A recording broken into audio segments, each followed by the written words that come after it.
ഇന്ന് ഉച്ചവരെയുള്ള സമയത്ത് പൗലോസ്ലീഹായുടെ ജീവിതത്തിലൂടെ ഒരു തീർത്ഥയാത്ര നടത്തുകയായിരുന്നു. ആരാണ് അദ്ദേഹം, എങ്ങനെയായിരുന്നു അദ്ദേഹത്തിൻ്റെ ജീവിതം തുടങ്ങിയ കാര്യങ്ങളെല്ലാം വിശുദ്ധ ഗ്രന്ഥത്തിൻ്റെ അടിസ്ഥാനത്തിൽ, വിശുദ്ധ ഗ്രന്ഥത്തിൻ്റെ വെളിച്ചത്തിൽ നമ്മളൊന്ന് വളരെ ക്രമീകൃതമായിട്ട് അങ്ങനെ ധ്യാനിച്ചു പോരുകയായിരുന്നു. ജനനം തുടങ്ങി മരണം വരെയുള്ള കാലത്തെക്കുറിച്ചാണ് നമ്മൾ പറഞ്ഞത്. ഈ യാത്രക്കിടയിലാണ് കേട്ടോ അദ്ദേഹം ഈ കത്തുകൾ എഴുതിയത്. കത്തുകളെക്കുറിച്ച് നമ്മൾ ഇന്ന് സംസാരിച്ചു തുടങ്ങും. എന്തായാലും അദ്ദേഹത്തിൻ്റെ ഒരു ജീവചരിത്രം ഏകദേശം ഒന്ന് വ്യക്തമായല്ലോ അല്ലേ?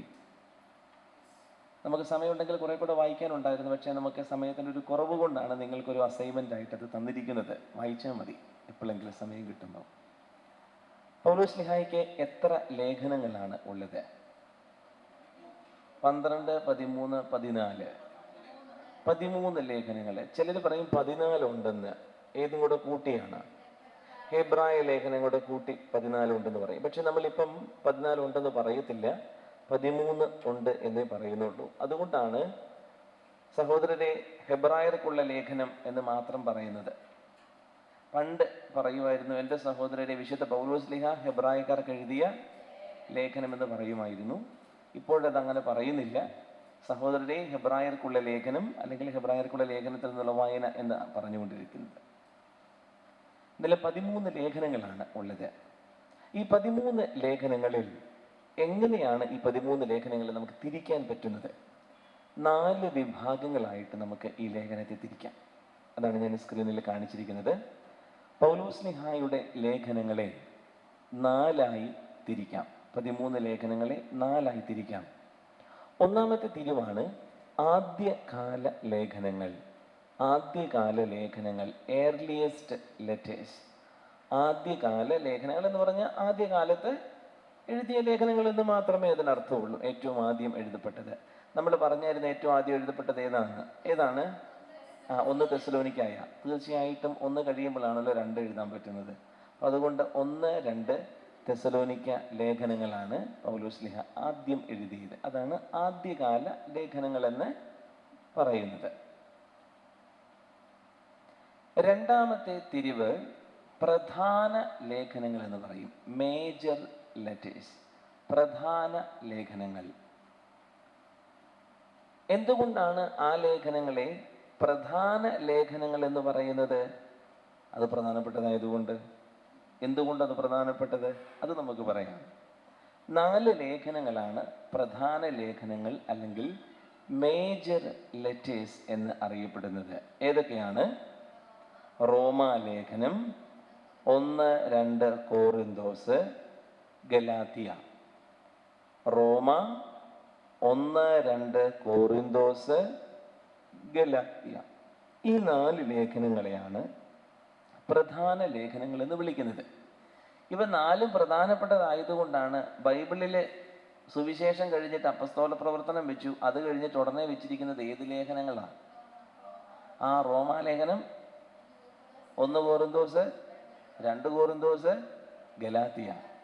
പൗലോസ്ലീഹായുടെ ലേഖനങ്ങളിലെ പ്രധാനപ്പെട്ട ലേഖനങ്ങളായതുകൊണ്ടാണ് അങ്ങനെ ക്രമീകരിച്ച് വെച്ചിരിക്കുന്നതും. അപ്പൊ ചോദിക്കണം സ്വാഭാവികമായിട്ടല്ല, എന്താണാവോ ഇങ്ങനെ ഈ 4 അങ്ങനെ പ്രധാന ലേഖനങ്ങൾ എന്ന് വിളിക്കുന്നത്? അതിന് എന്തോ ഉണ്ട്, ദൈവശാസ്ത്രമുണ്ട്. പിന്നെ എന്നാ ഉള്ളേ? എന്തോ പറഞ്ഞോ ശരിയാണോ? ദൈവശാസ്ത്രമുണ്ട്. പിന്നെ വലിപ്പം, മറ്റ് ലേഖനങ്ങളെക്കാട്ടിലും വലിപ്പമുള്ള കണ്ടന്റ് വൈസ്. 2 കാരണങ്ങൾ കൊണ്ടാണ്. ഒന്നാമത് ദൈവശാസ്ത്രപരമായ ഉള്ളടക്കം. ദൈവശാസ്ത്രപരമായ ഉള്ളടക്കം എന്ന് പറഞ്ഞാൽ ധാരാളം ദൈവശാസ്ത്രപരമായ വിഷയങ്ങളെക്കുറിച്ചുള്ള പ്രതിപാദനം എവിടെയുണ്ട്? ഈ 4 ലേഖനങ്ങളിലും ഉണ്ട്. അതാണ് ഒന്നാമത് കാരണം. പ്രധാന ലേഖനങ്ങൾ എന്ന് വിളിക്കാനുള്ള കാരണം ഇവയിൽ ധാരാളം ദൈവശാസ്ത്രപരമായിട്ടുള്ള കാര്യങ്ങൾ അടങ്ങിയിട്ടുണ്ട്. രണ്ടാമത്തെ കാരണം ഇതിൻ്റെ വലിപ്പമാണ്.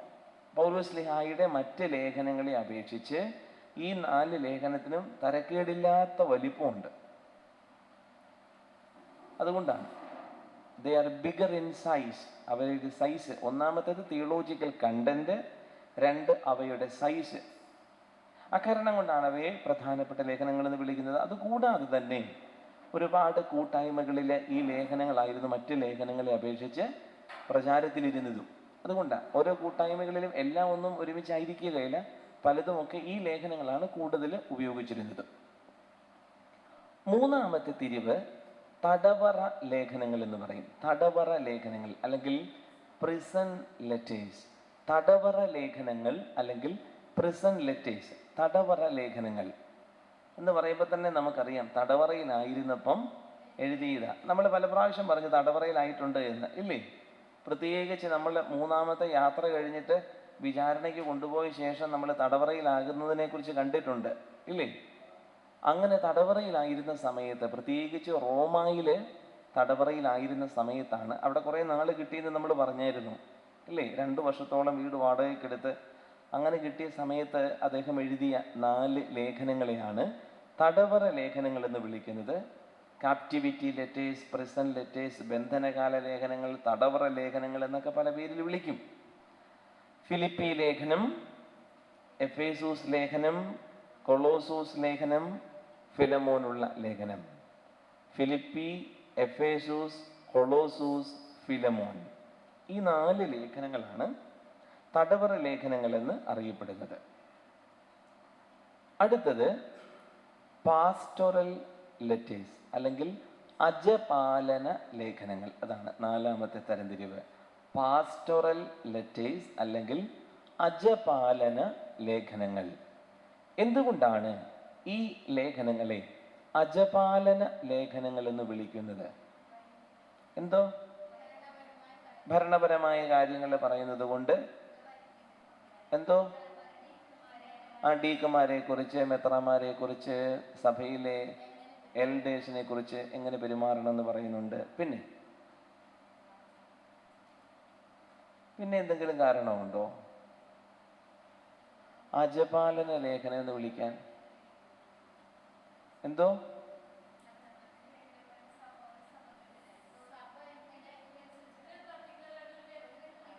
അതൊക്കെ ശരിയാ, വ്യക്തിക്കൊക്കെ കുഴപ്പമൊന്നുമില്ല. അവരാരാണ് എന്നുള്ളതാ. ഇതില് തിമോത്തി 1-2 തീത്തോസിനുള്ള ലേഖനവുമാണ്.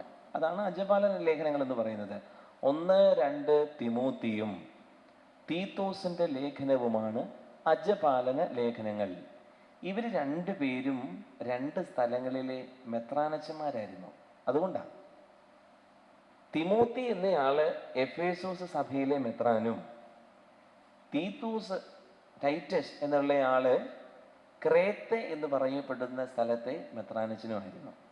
പൗലോസ്ലിഹായുടെ ശുശ്രൂഷയ്ക്ക് ശേഷം ഇവരെ 2 പേരെയുമാണ് ആ സഭകളുടെ ശുശ്രൂഷയ്ക്ക് വേണ്ടിയിട്ടുള്ള ചുമതല ഏൽപ്പിച്ചത്. അതുകൊണ്ട് തന്നെ അവരെ എങ്ങനെ നമ്മൾ വിളിക്കും? They are bishops, they are pastors. അങ്ങനെയുള്ള അജപാലകന്മാർക്ക് വലിയ മെത്രാപ്പോലീത്ത എഴുതുന്ന, പൗലോസ്ലിഹായെ ഞാൻ വലിയ മെത്രാപ്പോലീത്ത എന്നങ്ങ് വിളിച്ചെന്നേ ഉള്ളൂ. വലിയ മെത്രാപ്പോലീത്ത തൻ്റെ മെത്രാനച്ചന്മാർക്ക് അയക്കുന്ന കത്താണ്.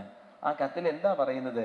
തൻ്റെ രൂപതയിലുള്ള ആൾക്കാരെ അല്ലെങ്കിൽ അവിടെയുള്ള അച്ഛന്മാരെ എങ്ങനെയാണ് അജപാലനപരമായി നയിക്കേണ്ടത്, അങ്ങനെ കൊടുക്കുന്ന ഉപദേശങ്ങളാണ് ഈ 2 കത്തിലും ഉള്ളത്. അതുകൊണ്ടാണ് ആ കത്തിനെ എന്തെന്ന് വിളിക്കുന്നത്?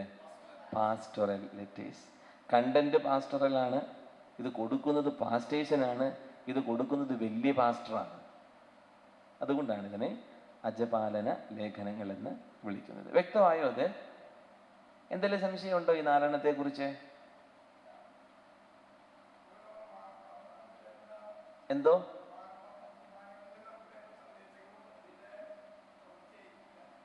മാർപ്പാപ്പ തരുന്ന സന്ദേശങ്ങളെ പലതായിട്ടാണ് തിരിക്കുന്നത്. മാർപ്പാപ്പ നമുക്ക് പലതരത്തിലുള്ള കത്തുകൾ തരാറുണ്ട്. 1 ചാക്രിക ലേഖനം, എൻസിക്ലിക്കൽ. 2 അപ്പസ്റ്റോലിക് എക്സോർട്ടേഷൻസ്, അപ്പസ്തോലിക ഉദ്ബോധനം. 3 apostolic letters. അങ്ങനെ പല കാറ്റഗറിയിലാണ് തരുന്നത്. അതിൽ 1ാമത്തെ കാറ്റഗറി എന്ന് പറയുന്നതാണ് ചാക്രിക ലേഖനം. അതാ ടോപ്പ് ലെവൽ. അതിൽ വിശ്വാസ സംബന്ധവും സന്മാർഗപരവുമായിട്ടുള്ള ഔദ്യോഗിക പ്രബോധനങ്ങൾ നൽകുന്നതാണ്. 2ാമത്തേതാണ് അപ്പസ്തോലിക ഉദ്ബോധനം, ചില കാര്യങ്ങളെ സംബന്ധിച്ച് നമുക്ക് നൽകുന്ന ഉപദേശങ്ങളാണത്. അതും തരക്കേടില്ലാത്ത വലിപ്പമുണ്ട്. മൂന്നാമത്തെ തരത്തിലുള്ളതാണ് അപ്പസ്തോലിക ലേഖനങ്ങൾ, ലെറ്റേഴ്സ്, അപ്പസ്തോലിക് ലെറ്റേഴ്സ് എന്ന് പറയും. അത് ചെറിയ ചില കാര്യങ്ങൾ, അത് എല്ലാവർക്കും ബാധകമാകണം നിർബന്ധമില്ല. ചിലപ്പോൾ ഒരു പ്രത്യേക സഭയ്ക്കായിരിക്കും, അല്ലെങ്കിൽ ഒരു പ്രത്യേക സമൂഹത്തിനായിരിക്കാം അങ്ങനെ കൊടുക്കുന്നതാണ്. പിന്നെ ഉണ്ട് മാർപ്പാപ്പായുടെ കത്തുകൾ, മോത്തു പ്രോപ്രിയോ എന്ന് പറയും. നിങ്ങളൊരു പക്ഷേ കാനലോയിൽ കേട്ടിട്ടുണ്ടാവും.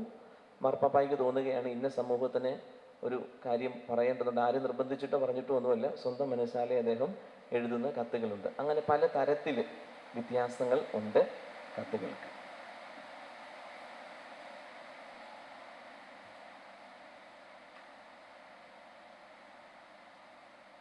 ഇനി നമുക്ക് പല ലേഖനങ്ങളുള്ളത് കൊണ്ട് ഒന്നോ രണ്ടോ എണ്ണമൊക്കെ പലയിടത്തു നിന്നൊക്കെ പെറുക്കിയെടുക്കാം. നമുക്കൊരു പ്രധാന ലേഖനം ഇന്ന് പഠിക്കാം. ഇന്ന് നമ്മൾ പഠിക്കുന്ന പ്രധാന ലേഖനം എന്ന് പറയുന്നത് 1 കോറിന്തോസ് ആണ്. 1 കോറിന്തോസ്.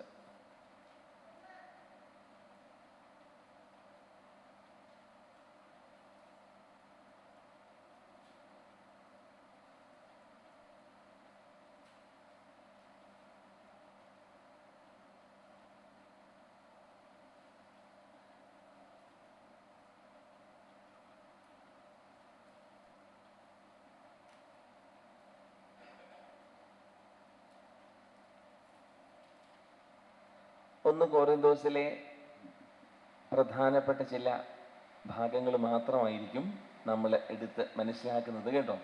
നമ്മൾ പറഞ്ഞു ഇത് ഏത് കാറ്റഗറിയിൽ വരുന്നതാണ്? മേജർ ലെറ്ററാണ്, പ്രധാനപ്പെട്ട ലേഖനമാണ്. അവിടെ പറയുന്ന പ്രധാനപ്പെട്ട ചില ആശയങ്ങളെക്കുറിച്ച്. എന്നാ പൗലോസ്ലീഹ കോറിന്തോസിൽ പോയത്? ഏത് യാത്രയിലാണ് പോയെന്ന് നമ്മൾ പറഞ്ഞായിരുന്നു. ആഥൻസിൽ പോയി. ആഥൻസിൽ നിന്നും രണ്ടാമത്തെ യാത്രയിൽ അദ്ദേഹം യാത്ര ചെയ്തതിനെ കുറിച്ച് നമ്മൾ പറഞ്ഞിരുന്നു, ഇല്ലേ? ആഥൻസിൽ പോയി ഒരു വലിയ പ്രസംഗമൊക്കെ നടത്തി. കോറിന്തിൽ പോയി. കോറിന്തിൽ ചെന്നപ്പം അക്വിലായും പ്രശീലാമയും ഒക്കെ കണ്ടായിരുന്നു. അങ്ങനെ കോറിന്തിൽ 1.5 വർഷക്കാലത്തോളം താമസിച്ചെന്നൊക്കെ ഞാൻ പറഞ്ഞായിരുന്നു. അങ്ങനെ അവിടെ സുവിശേഷമൊക്കെ പ്രസംഗിച്ചു. പൗലോസ്ലീഹ അവിടെ നിന്നും തിരികെ പോയി. കുറച്ചുനാൾ കഴിഞ്ഞപ്പം കോറിന്തിൽ ഒരുപാട് പ്രശ്നങ്ങളുണ്ടായി. സഭയല്ലേ, എല്ലാ സഭകളിലും പ്രശ്നങ്ങളുണ്ട്. അന്നത്തെ സഭയിലും പല കാര്യങ്ങളെക്കുറിച്ചുള്ള പ്രശ്നങ്ങളുണ്ടായിരുന്നു. ഒന്നാമത്തെ അവരുടെ പ്രശ്നം പലതരത്തിലുള്ള ഭിന്നതകളായിരുന്നു.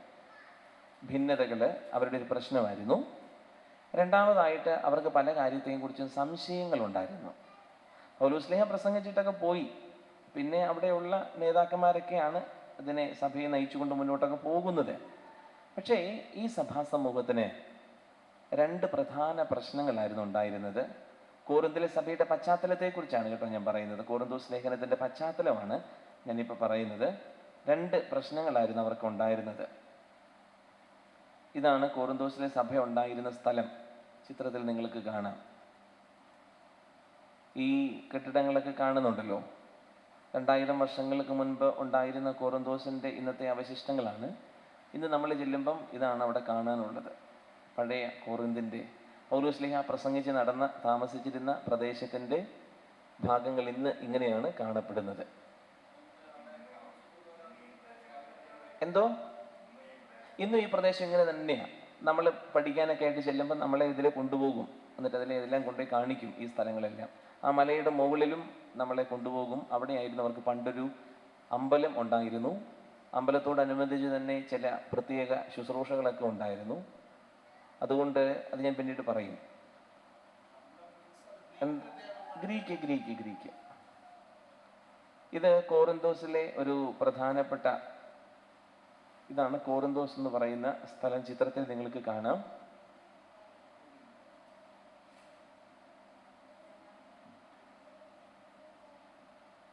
ഇത് കണ്ടോ?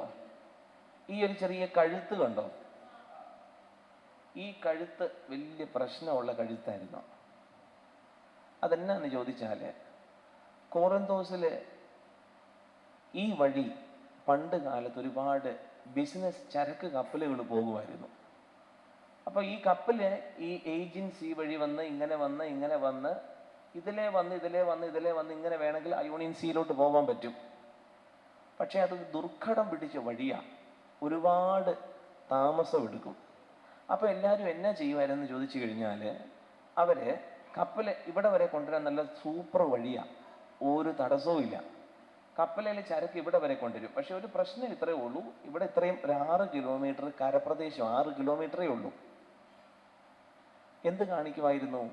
അന്നത്തെ കാലത്ത് അടിമകൾ ധാരാളമുണ്ട്. ഈ 6 കിലോമീറ്റർ ദൂരം ഉരുളം തടിയിൽ, വലിയ ഉരുളം തടിയിൽ ഈ കപ്പലിലെ ലോഡ് ഇറക്കി അപ്പുറത്തേക്ക് കൊണ്ടുപോയി ഇവിടെ കപ്പലിൽ കയറ്റി ഇതിലെ പോകുമായിരുന്നു. കപ്പൽ ചാല് നല്ലതാണ്. അതായിരുന്നു അന്നത്തെ കാലത്ത് ചെയ്തുകൊണ്ടിരുന്നത്. പക്ഷെ പ്രശ്നം എന്നായിരുന്നു എന്ന് ചോദിച്ചാൽ, ഈ ബിസിനസ്സിന് വരുന്ന ആൾക്കാരെല്ലാം ഇതെല്ലാം അടിമകളെ ഏൽപ്പിച്ചിട്ട് മറ്റു പല ബിസിനസ്സിനും പോകുമായിരുന്നു. നമ്മുടെ ഇന്ന് പൂനെയിലെ റെഡ് സ്ട്രീറ്റ് എന്നൊക്കെ പറയുന്നത് പോലെ കോറിന്തും ഇതുപോലെയുള്ള ഒരു സിസ്റ്റം ഉണ്ടായിരുന്നു, പ്രോസ്റ്റിറ്റ്യൂഷൻ്റെ ഒരു സിസ്റ്റം ഉണ്ടായിരുന്ന സ്ഥലമാണ്. അപ്പം അങ്ങനെയുള്ള ഒരു സ്ഥലമായിരുന്നുകൊണ്ട് തന്നെ ഒരുപാട് പേര് ഇവിടേക്ക് ഇത്തരത്തിലുള്ള കാര്യങ്ങൾക്കായിട്ട് വന്നിരുന്നു. പ്രത്യേകിച്ച് അവരുടെ അമ്പലങ്ങളുമൊക്കെ ആയിട്ട് ബന്ധപ്പെട്ട് നമ്മൾ പറയുന്ന ദേവദാസി സമ്പ്രദായം, മറ്റു കാര്യങ്ങളൊക്കെ ഉണ്ടല്ലോ. അങ്ങനെയുള്ള ഒരു മോറൽ ഡിഗ്രഡേഷൻ എന്ന് പറയും, ധാർമ്മിക അധപ്പതനം എവിടെ ഉണ്ടായിരുന്നു? കോറിന്തോസിലുണ്ടായിരുന്നു. പ്രത്യേകിച്ച് അന്നത്തെ സാഹചര്യത്തിൽ ഇത് വളരെ കൂടുതലുമായിരുന്നു. അതുകൊണ്ട് തന്നെ കോറിന്തോസിലോട്ട് പോവുക എന്ന് പറഞ്ഞു കഴിഞ്ഞാൽ തന്നെ നാണക്കേടായിരുന്നു. കോറിന്തോസിലോട്ട് പോവുക എന്ന് പറഞ്ഞാൽ തന്നെ അതിനൊരു നെഗറ്റീവ് അർത്ഥവും ആവുള്ളത്. അപ്പം അങ്ങനെയുള്ള ഒരു സ്ഥലമായിരുന്നു ഏത്? പൗലോസ്ലീഹ ചെല്ലുമ്പം കോറിന്തോസ്. അതുകൊണ്ട് ഈ കുപ്പിക്കഴുത്താണ് എന്നും പ്രശ്നം ഉണ്ടാക്കിയിരുന്നത്. അന്ന് തുടങ്ങി അവർക്കൊരു ആഗ്രഹമുണ്ട്, ഈ 6 കിലോമീറ്റർ ദൂരം ഒന്ന് മാറ്റി കനാലാക്കിയാൽ കൊള്ളാമെന്നൊക്കെ താല്പര്യം ഉണ്ടായിരുന്നു. പലരുമൊക്കെ ശ്രമിച്ചു, പക്ഷെ നടന്നിട്ടൊന്നുമില്ല. അവസാനം കുറേ പേര് പരിശ്രമിച്ചു. അവസാനം ഇന്ന് നമുക്ക് ഇതാണ് കനാല്. ഞാൻ ആ കാണിച്ച കുപ്പിക്കഴുത്തില്ലേ, ആ കുപ്പിക്കഴുത്ത് ഇന്ന് ഇങ്ങനെയാക്കിയിട്ടുണ്ട്. ഇതാണ് ആ സ്ഥലം. അങ്ങേയറ്റത്ത് നിന്ന് ഇങ്ങേയറ്റത്ത് നമ്മൾ കണ്ട സ്ഥലം ഇതാണ്. ഇന്ന് നമ്മൾ അവിടെ ചെല്ലുമ്പം ഇങ്ങനെ കാണാം. വലിയ കപ്പലുകൾക്ക് പോകാൻ പറ്റത്തില്ല, എന്നാൽ ഇടത്തരം കപ്പലുകൾക്കൊക്കെ പോകാൻ പറ്റുന്ന ഒരു ചാല് അവിടെ ഉണ്ടാക്കി. കൊറിന്ത്യൻ കനാൽ എന്നാണ് അതറിയപ്പെടുന്നത്. സൂയസ് കനാലൊക്കെ നമ്മൾ കേട്ടിട്ടുണ്ട് ഇല്ലേ? അതിൻ്റെ വേറൊരു ഭാഗമായിട്ട് കൊറിന്ത്യൻ കനാല്. ഈ ഇങ്ങനെ തന്നെ കൊറിന്ത്യൻ കനാല്, ഇതാണ് കൊറിന്ത് കനാൽ. അവര് ഗ്രീക്കിൽ പറയുന്നത് വേറൊരു പേരാന്നേ ഉള്ളൂ, ഡിയോറോഗിയത്തിസ് കൊറിന്തു അവരുടെ ഭാഷയിൽ അവർ പറയുന്നു എന്ന് മാത്രമേ ഉള്ളൂ. അത് 6.4 കിലോമീറ്ററാണ് അതിൻ്റെ നീളം, 21.4 മീറ്ററാണ് അതിൻ്റെ വീതി. ആ ഡെപ്ത്, അത് തരക്കേടില്ലാത്ത ഡെപ്ത് എന്ന് പറഞ്ഞു കഴിഞ്ഞാൽ എത്ര കൃത്യം? താഴെ തീർച്ചയായിട്ടും ഉണ്ട്. അത് ഞാൻ കാണിക്കല്ലത്, നിങ്ങൾക്ക് കാണാം. ഇത് ഇങ്ങനെ ഇവിടെ എന്തായാലും കുറെ കൂടെ ആഴമുണ്ട്. വലിയ ഷിപ്പുകൾക്ക് പോകാൻ പറ്റില്ല, അതിന് മാത്രമുള്ള വീതിയും നമുക്ക് കാണാം. നമ്മൾ ചെല്ലുമ്പോൾ അവിടെ ചെല്ലുമ്പോൾ അവർ അതിൻ്റെ മുകളിലുള്ള പാലത്തേൽ കയറ്റും. അപ്പോൾ നമുക്ക് കാണാം ഈ പാലങ്ങളുണ്ട്. ഇതിലെ ബസ് കടന്നു പോകും അപ്പുറത്തോട്ടും ഇപ്പുറത്തോട്ടും. അപ്പോൾ നമ്മളെ സാധാരണ വരുമ്പോൾ അവർ കൊണ്ടുവന്ന് കാണിക്കും. അത് കാരണം അവിടെ വളരെ ഫേമസ് ആയിട്ടുള്ളൊരു കാര്യമായതുകൊണ്ട് കൊറിന്ത്യൻ കനാലും കൊറിന്ത്യൻ ബ്രിഡ്ജും. അപ്പോൾ ഇതാണ് കോറിന്തോസ്. ഇനി ഇവിടുത്തെ പ്രശ്നത്തെക്കുറിച്ചാണല്ലോ നമുക്ക് പറയേണ്ടത്. ഇവിടെ പ്രധാനമായിട്ടും ഇതാണ് കേട്ടോ അതിൻ്റെ. ഇന്ന് നമ്മൾ ചെല്ലുമ്പോൾ ഇങ്ങനെയാണ് അവിടെ കിടക്കുന്നത്. ഈ കല്ലുകളിലൊക്കെ ഇരിക്കാം. നമുക്ക് ക്ലാസ്സുകളൊക്കെ എടുക്കുമ്പോൾ നമ്മളെ അനുവദിക്കും, അവർ ഇവിടെ ഇരുന്ന് ക്ലാസ്സുകളൊക്കെ എടുക്കാനായിട്ട് അനുവദിക്കും. കാരണം പഠനದ ആവശ്യത്തിന് വരുന്ന സ്റ്റുഡൻസിന് വേണ്ടിയിട്ട് ഈ ഭാഗത്ത് അവർ ഗൈഡ് നമ്മളെ കൊണ്ടുപോകും. ഇതാണ് അവരുടെ പഴയ ടൗൺ എന്ന് പറയുന്നത്. കോറിന്തിൻ്റെ പഴയ ടൗണാണിത്. ഇവിടെ നിങ്ങൾക്ക് കാണാം, ഇത് ചെറിയൊരു പിക്ചർ എന്ന് മാത്രമേ ഉള്ളൂ, ഇത് വലിയ പ്രസ്ഥാനമാണ്. ഇതാണ് അവരുടെ തിയേറ്റർ. ഇങ്ങേറ്റത് കണ്ടത്, അതാണ് അവരുടെ തിയേറ്റർ. തിയേറ്റർ എന്ന് പറഞ്ഞു കഴിഞ്ഞാൽ ഈ തിയേറ്ററിൽ ഒരു 10-20,000-ഓളം പേര് കൊള്ളൂ. പക്ഷെ ഒരു പ്രത്യേകതയുണ്ട്.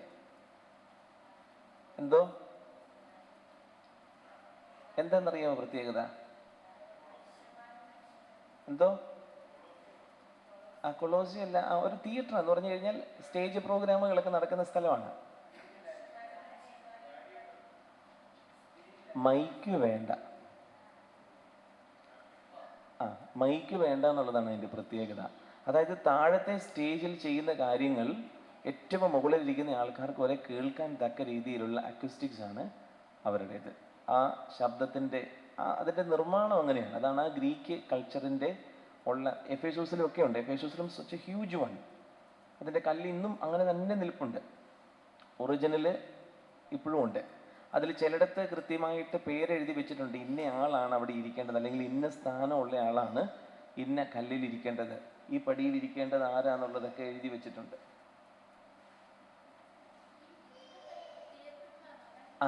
അവർ പറയുന്ന തിയേറ്റർ എന്ന് പറഞ്ഞു കഴിഞ്ഞാൽ തിയേറ്റർ എന്ന് തന്നെയാണ് അത് അറിയപ്പെടുന്നത്. വേറെ പ്രത്യേകിച്ച് പേര് അതിനുണ്ടോ എന്നുള്ളതിനെ കുറിച്ച് കൊറിന്തോസിലുള്ള കൊറിന്തോസാണ് സ്ഥലം. ചന്തയുണ്ട്.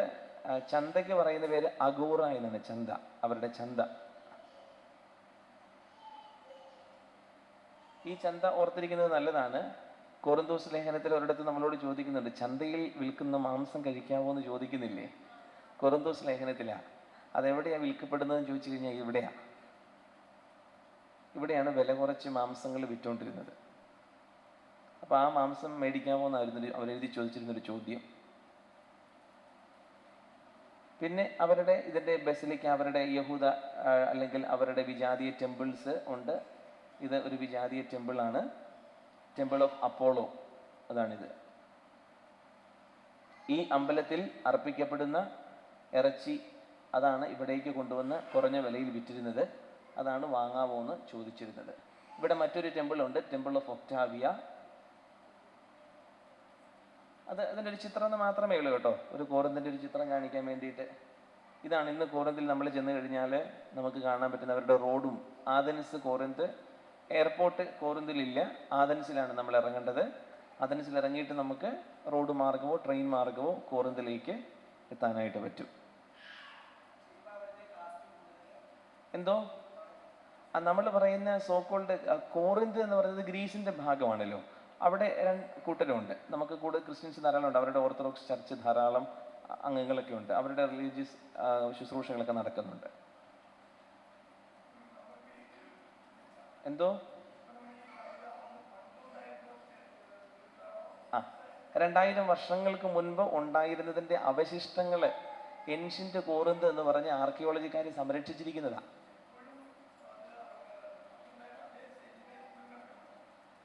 പണ്ടുണ്ടായിരുന്നത് ഇതിങ്ങനെ തന്നെ കിടക്കുക.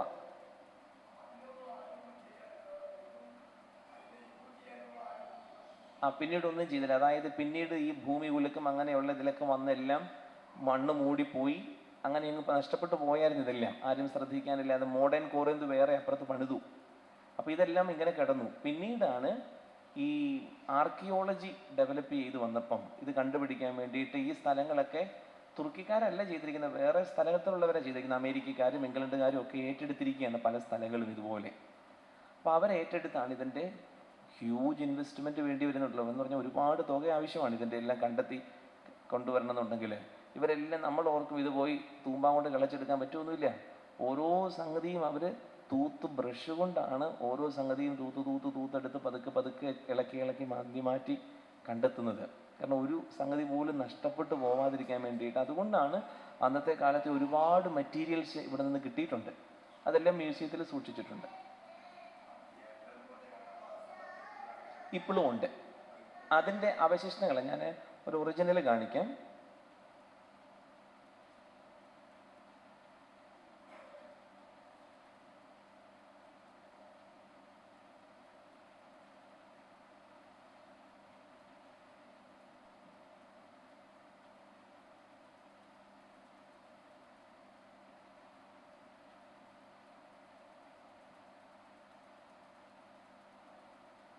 ഇതാണ് എഫേസോസിലെ തിയേറ്റർ.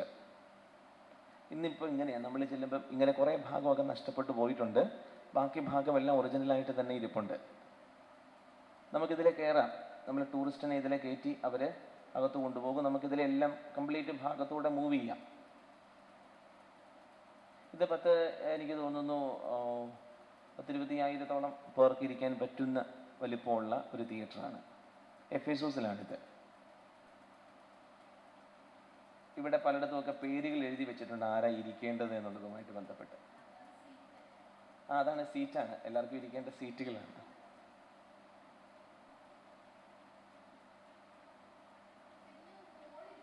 എന്തോ ഓപ്പണാ. അയ്യോ, റൂഫ് ഇടാൻ പറ്റുമെന്ന് ചോദിച്ചു കഴിഞ്ഞാൽ അത്ര എളുപ്പമുള്ള കാര്യമില്ല. അതാണ് അതിന്റെ പ്രത്യേകത, അവരുടെ കൺസ്ട്രക്ഷന്റെ പ്രത്യേകത എന്നാണ് അവർ പറയുന്നത്. എന്തോ ഒന്നുമില്ല, അതനുസരിച്ചാണ് അതിന്റെ സിസ്റ്റം അവർ ക്രമീകരിച്ചിരിക്കുന്നത്. ഇവിടെയാണ് സ്റ്റേജ് ചെയ്യുന്നത് പരിപാടി. മഴയും വെയിലും എന്ന് പറഞ്ഞാൽ അങ്ങനെയുള്ള സമയത്തായിരിക്കില്ല കേട്ടോ, നല്ല കാലാവസ്ഥയുള്ളപ്പോഴായിരിക്കും തീർച്ചയായിട്ടും ചെയ്യുന്നത്. എന്തോ അതിന്റെ സ്ട്രക്ചർ കൊണ്ടാണ് ഇതിന്റെ ആ പ്രത്യേകത. അതാണ് അവർ പറയുന്നത്, അതിന്റെ സ്ട്രക്ചർ അങ്ങനെ അവർ ചെയ്തിരിക്കുന്നു എന്നുള്ളത് കൊണ്ടാണ്. അതാണ് ഗ്രീക്ക് തിയേറ്റേഴ്സ് എന്നാണ് ഇതിന് അറിയപ്പെടുന്നത്. ഗ്രീക്ക് തിയേറ്റേഴ്സ്, പ്രത്യേകിച്ച് ഗ്രീക്കിലൊക്കെ നമുക്കറിയാമല്ലോ, അവരൊക്കെ ഒരുപാട് ഇത്തരത്തിലുള്ള നാടകങ്ങൾ ചെയ്യുന്നവരും അല്ലെങ്കിൽ കൾച്ചറൽ പ്രോഗ്രാംസ് ചെയ്യുന്നവരുമാണ്. അപ്പം അങ്ങനെയുള്ള പരിപാടികളെല്ലാം നടക്കുന്നത് അവിടെയാണ്. അത് തന്നെയാണ്. ഇന്ന് നമുക്ക് അത്ഭുതം തോന്നും. അതായത് ഞാൻ വേറെ ഒന്ന് രണ്ട് കാര്യങ്ങൾ കാണിക്കാം. ഇതാണ് അവിടെ ഉണ്ടായിരുന്ന ഒരു ടെമ്പിളിന്റെ അവശിഷ്ടമാണ്. ഈ തൂണുകളെല്ലാം താഴെ പോയിരുന്നു. പിന്നീട് ആർക്കിയോളജിസ്റ്റ് അതിന്റെ വലിപ്പമൊക്കെ നോക്കിയിട്ട് ഏതാണ്ടൊന്ന് സെറ്റ് ചെയ്ത് വെച്ചിരിക്കുന്നതാണ് ഇതെല്ലാം. എന്തോ ഇതിപ്പം റെനോവേറ്റ് ചെയ്യുന്ന പറഞ്ഞു കഴിഞ്ഞാൽ ഇതായിരുന്നു ആ അമ്പലത്തിന്റെ ഒരു മോഡല്. ആ അമ്പലത്തിന്റെ മോഡല് ഏകദേശം അത് ഈ ആർക്കിടെക്ട്സും ആർക്കിയോളജിസ്റ്റും എല്ലാം കൂടെ കൂടിയിട്ട് മേക്കപ്പ് ചെയ്ത് ഏതാണ്ടൊന്നിങ്ങനെ സെറ്റാക്കി വെച്ചിട്ട് ആ സ്ട്രക്ചർ മനസ്സിൽ വെച്ചുകൊണ്ട് അവരെ ഇതെല്ലാം താഴെ വീണ് കിടക്കുമായിരുന്നു. അതെല്ലാം പിന്നീട് ആർക്കിയോളജിസ്റ്റ് വന്ന് ഇതെല്ലാം ആക്കി ഓരോന്നിൻ്റെതുമാണ് എന്ന് മനസ്സിലാക്കി ഇങ്ങനെ ആക്കി വെച്ചിരിക്കുകയാണ്.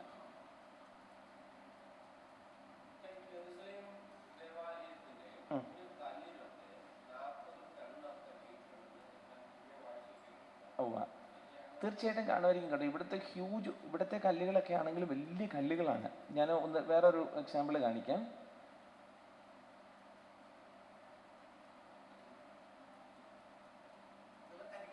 എല്ലാം കരിങ്കല്ലാണ് കേട്ടോ, എല്ലാം കരിങ്കല്ലാണ് അവരുടെ.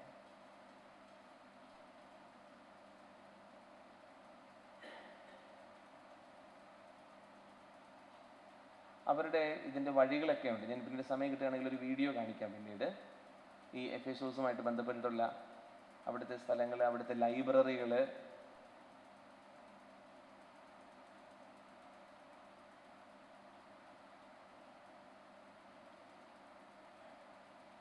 നമ്മളെന്തായാലും കോറിന്തിനെ കുറിച്ചാണ് പറയുന്നത്. ഈ വഴിയിലൂടെയാണ് പൗലോസ്ലീഹ നടന്നു പോയിരുന്നത്. ഇവിടുത്തെ കല്ലുകളൊക്കെ നോക്കുക, അതുണ്ട്. ഇതെല്ലാം ഇപ്പോഴും ഉണ്ട്. അതായത് 2000 വർഷങ്ങൾക്ക് മുൻപുള്ള അതേ സംഗതി അവർ സൂക്ഷിക്കുന്നുണ്ട് ഇപ്പോൾ. ഇതെല്ലാം അന്നത്തെ കെട്ടിടത്തിന്റെ ഭാഗങ്ങളായിരുന്നു. ഇവിടെയാണെങ്കിൽ നമുക്കിവിടെ വണ്ടിയിൽ ഇവിടെ വരെ നിശ്ചിത ഭാഗത്ത് വരെ ചെല്ലാം. പിന്നീട് നമ്മൾ നടന്നു കയറണം മുകളിലേക്ക്. അവരുടെ ഒരു ടെമ്പിൾ ഉണ്ടായിരുന്നു എന്ന് പറയപ്പെടുന്ന ഒരു സ്ഥലം.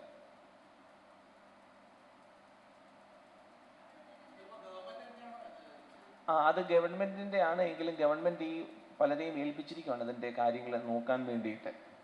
ഇനിയിപ്പോൾ നമുക്ക് എക്സ്കവേഷൻ നടക്കാത്ത സ്ഥലം കൊളോസോസ് ആണ്. പൗലോസ്ലീഹായുടെ കൊളോസോസിലെ സഭയുടെ ഇല്ലേ, അവിടെ എക്സ്കവേഷൻസ് ഒന്നും നടന്നിട്ടില്ല. മല മൂടി കിടക്കുക.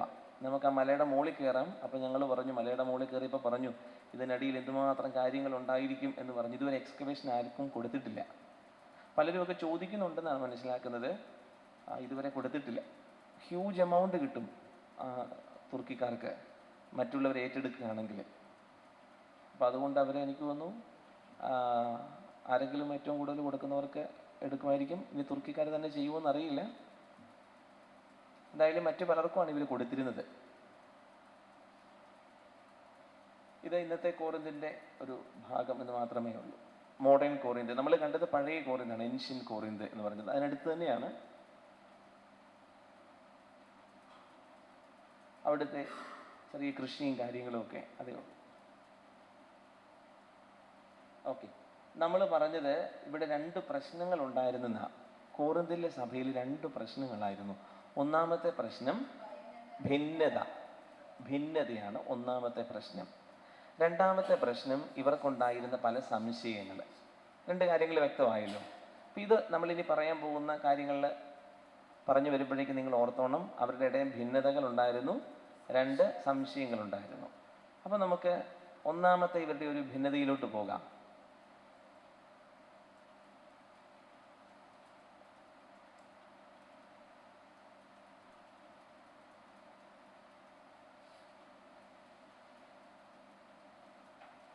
ഒന്ന് കോറിന്തോസിൻ്റെ 1-ാമത്തെ അധ്യായത്തിൻ്റെ 10 തുടങ്ങിയുള്ള വചനഭാഗങ്ങൾ.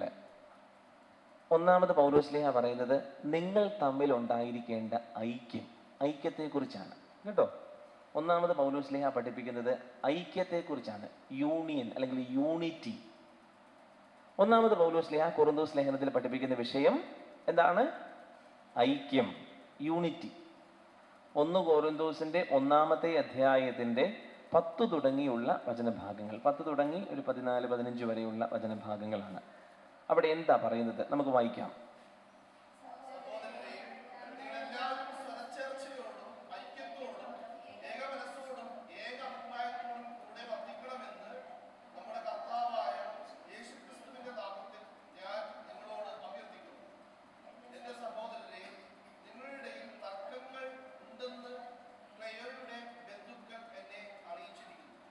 Okay, thank you. നിങ്ങളുടെ ഇടയിൽ എന്നാ ഉണ്ടെന്നാണ് പറഞ്ഞിരിക്കുന്നത്? തർക്കങ്ങളുണ്ട്, ഭിന്നതകളുണ്ട്. അതാണ്. അപ്പം അങ്ങനെയുള്ളൊരു സാഹചര്യത്തിലാണ് പൗലോസ്ലീഹ അവരോട് പറയുന്നത്, എൻ്റെ മക്കളെ, നിങ്ങളുടെ ഇടയിൽ എന്നാക്കെ ഉണ്ടാകണം? നിങ്ങളുടെ ഇടയിൽ ഇപ്പം ഭിന്നതയാണ്. നിങ്ങളുടെ ഇടയിൽ എന്തുണ്ടാകണം? ഐക്യം, ഏക മനസ്സ്, ഏക അഭിപ്രായം. അതാണ് പൗലോസ്ലീഹ പറയുന്നത്. സ്വരച്ചേർച്ചയും ഐക്യവും ഏക മനസ്സും ഏക അഭിപ്രായവും ഉണ്ടാകണം. സഭയിൽ ഉണ്ടാകേണ്ട പ്രധാനപ്പെട്ട ഒരു കാര്യത്തെക്കുറിച്ചാണ് പറയുന്നത്. ഭിന്നതകളുടെ സാഹചര്യത്തിൽ സഭയിൽ ഐക്യമുണ്ടാകണമെന്ന് പറയുകയാണ്. എങ്ങനെ ഐക്യം ഉണ്ടാകേണ്ടത്? സ്വരച്ചേർച്ച വേണം, ഐക്യം വേണം, ഏക മനസ്സ് വേണം, ഏക അഭിപ്രായം വേണം. അതാണ് പൗലോസ്ലീഹ പറയുന്നത്. 4 കാര്യങ്ങൾ അവരോട് പറയുന്നത്: സ്വരച്ചേർച്ച, ഐക്യം, ഏക മനസ്സ്, ഏക അഭിപ്രായം. എപ്പോഴാണ് ഇത് പറയുന്നത്? അവരുടെ വഴക്കിൻ്റെ സമയത്താണ്. പൗലോസ്ലീഹ അന്നും പറയും, ഇന്ന് വന്നാൽ ഇന്നും പറയും. സ്വരച്ചേർച്ചയും ഐക്യവും ഏക മനസ്സും ഏക അഭിപ്രായവും ഉണ്ടാകണം. ഇനി ഇത് ഏത് സാഹചര്യത്തിലാണ് എന്ന് നമ്മൾ പറഞ്ഞു. ക്ലോയയുടെ വീട്ടുകാർ പൗലോസ്ലീഹയെ അറിയിച്ചെന്നാണ് പറഞ്ഞിരിക്കുന്നത്. പൗലോസ്ലീഹ തൻ്റെ ശുശ്രൂഷയൊക്കെ കഴിഞ്ഞിട്ട് പോയി. ആരെങ്കിലും പറഞ്ഞല്ലേ അറിയുള്ളൂ ഇതൊക്കെ. ബൈബിളിൽ നമ്മൾ വായിക്കുന്നുണ്ട്, ക്ലോയയുടെ വീട്ടുകാർ. നിങ്ങൾ ആരും ക്ലോയെ കണ്ടിട്ടുണ്ടാവില്ല. ദേ ക്ലോയെ കണ്ടു, ഇനി കണ്ടിട്ടില്ല എന്നൊന്നും പറഞ്ഞേക്കരുത്. ഇതാ ക്ലോയ. ക്ലോയ ഇതാണോന്നൊന്നും അറിയത്തില്ല, എന്നാൽ നിങ്ങൾക്ക് മനസ്സിലാവാൻ വേണ്ടിയിട്ട് ഞാൻ ക്ലോയയുടെ ഒരു സിംബോളിക് പിക്ചർ വെച്ചെന്ന് മാത്രമേ ഉള്ളൂ. ക്ലാസ്സിൽ ഇത് പഠിപ്പിക്കുമ്പം ഷമാശന്മാരെപ്പോഴും ചോദിക്കും, ആരാച്ചാ ഈ ക്ലോയ? അവസാനം ഞാൻ തന്നെ ഒരു മാർഗം കണ്ടുപിടിച്ച് ഒരു പടം കണ്ടു വെച്ചേക്കുകയാണെങ്കിൽ ഇതാ ക്ലോയ എന്ന് പറഞ്ഞാൽ മതിയല്ലോ. ഇത് ക്ലോയ ആയിരിക്കും, നമുക്കറിയത്തില്ലല്ലോ ക്ലോയ എങ്ങനെ ഇരിക്കുന്നെന്ന്. അപ്പം അതുകൊണ്ട് ക്ലോയയെക്കുറിച്ച് പറയുന്നത് പുള്ളിക്കാരി നല്ല മിടുക്കിയായ ഒരു സ്ത്രീയാണ്, ധനാഢ്യയായ ഒരു സ്ത്രീയാണ്, മിടുക്കിയാണ്. അപ്പം അതുകൊണ്ട് തീരെ കുഴപ്പമില്ലാത്ത ക്ലോയയുടെ ഒരു പടം ഉള്ളത് ഗൂഗിളിൽ തപ്പിയപ്പോൾ കിട്ടിയതാണ്. അപ്പം അതുകൊണ്ട് ഞാൻ എടുത്തു വെച്ചു. അത്ര എഴുതിയും വെച്ചിട്ടുണ്ട് ക്ലോയയുടെ പീപ്പിളിന്ന്. അപ്പം അതുകൊണ്ട് ഞാൻ എടുത്തു വെച്ചതാണ്. എന്തായാലും കുഴപ്പമില്ല. ക്ലോയ എന്ന് പറഞ്ഞാൽ ഒരു ക്രിസ്തീയ യുവതിയായിരുന്നു, കോറിന്തിലുള്ള മിടുക്കിയായിരുന്ന ഒരു യുവതിയായിരുന്നു. പൗലോസ്ലീഹായുമായിട്ട് നല്ല പരിചയമുള്ള ബന്ധമുള്ള ഒരു സ്ത്രീയായിരുന്നു. അതുപോലെ തന്നെ പുള്ളിക്കാരിയെക്കുറിച്ച് പറയുന്നത് അവിടുത്തെ സഭയിലെ ഒരു നേതാവ് കൂടെ തന്നെയായിരുന്നു, ഒരു സ്ത്രീ നേതാവായിരുന്നു സഭയിലെ. അപ്പോൾ ഭിന്നതകൾ ഉണ്ടായപ്പോൾ തീർച്ചയായിട്ടും പൗലോസ്ലീഹായുടെ ബന്ധമുണ്ട് എന്നുള്ള നിലയിൽ പൗലോസ്ലീഹായെ കാര്യങ്ങളൊക്കെ അറിയിച്ചത് ഈ പുള്ളിക്കാരിയാണ്, ക്ലോയെ. അപ്പം അതുകൊണ്ടാണ് നമ്മൾ ക്ലോയയുടെ ബന്ധുക്കൾ എന്നെ അറിയിച്ചെന്നാണല്ലോ പറഞ്ഞിരിക്കുന്നത്. ക്ലോയെ പീപ്പിൾ. ക്ലോയേസ് പീപ്പിൾ എന്ന് പറഞ്ഞാൽ ക്ലോയയുടെ ബന്ധുക്കൾ, ഹൗസ് ഹോൾഡ് ഓഫ് ക്ലോയെ എന്നാണ് ഇത് പറയുന്നത്. എന്ന് പറഞ്ഞാൽ ക്ലോയയോ ക്ലോയയുടെ വീട്ടുകാരോ അതുമായിട്ട് ബന്ധപ്പെട്ടവരാണ് കൂടുതൽ കാര്യങ്ങൾ പൗലോസ്ലീഹായെ അറിയിച്ചത് എന്നതാ? അവിടെ ഭിന്നതയുണ്ടെന്ന് അറിയിച്ചത്. അപ്പൊ ഭിന്നതയുടെ സാഹചര്യത്തിൽ എന്തുണ്ടാവണമെന്നാണ് പഠിപ്പിച്ചത്? ഐക്യം, ഏക മനസ്സ്, സ്വരച്ചേർച്ച, ഏക മനസ്സ്, ഏക അഭിപ്രായം, ഇല്ലേ? അതെല്ലാം ഉണ്ടാവണം. ഇനി പൗലോസ്ലീഹായും ഇവിടെ എന്തായിരുന്നു പ്രശ്നം എന്നറിയണ്ടേ? അവർ തമ്മിൽ ഭിന്നത എന്തിൻ്റെ പേരിലായിരുന്നു അറിയണ്ടേ? ഭിന്നതയുടെ കാര്യം ഇതായിരുന്നു. അവിടെ 4 ഗ്രൂപ്പ് ഉണ്ടായിരുന്നു. 4 ഗ്രൂപ്പ്. അവരുടെ പ്രശ്നം എന്നതായിരുന്നു? 12-ാമത്തെ വചനം വായിച്ചേ.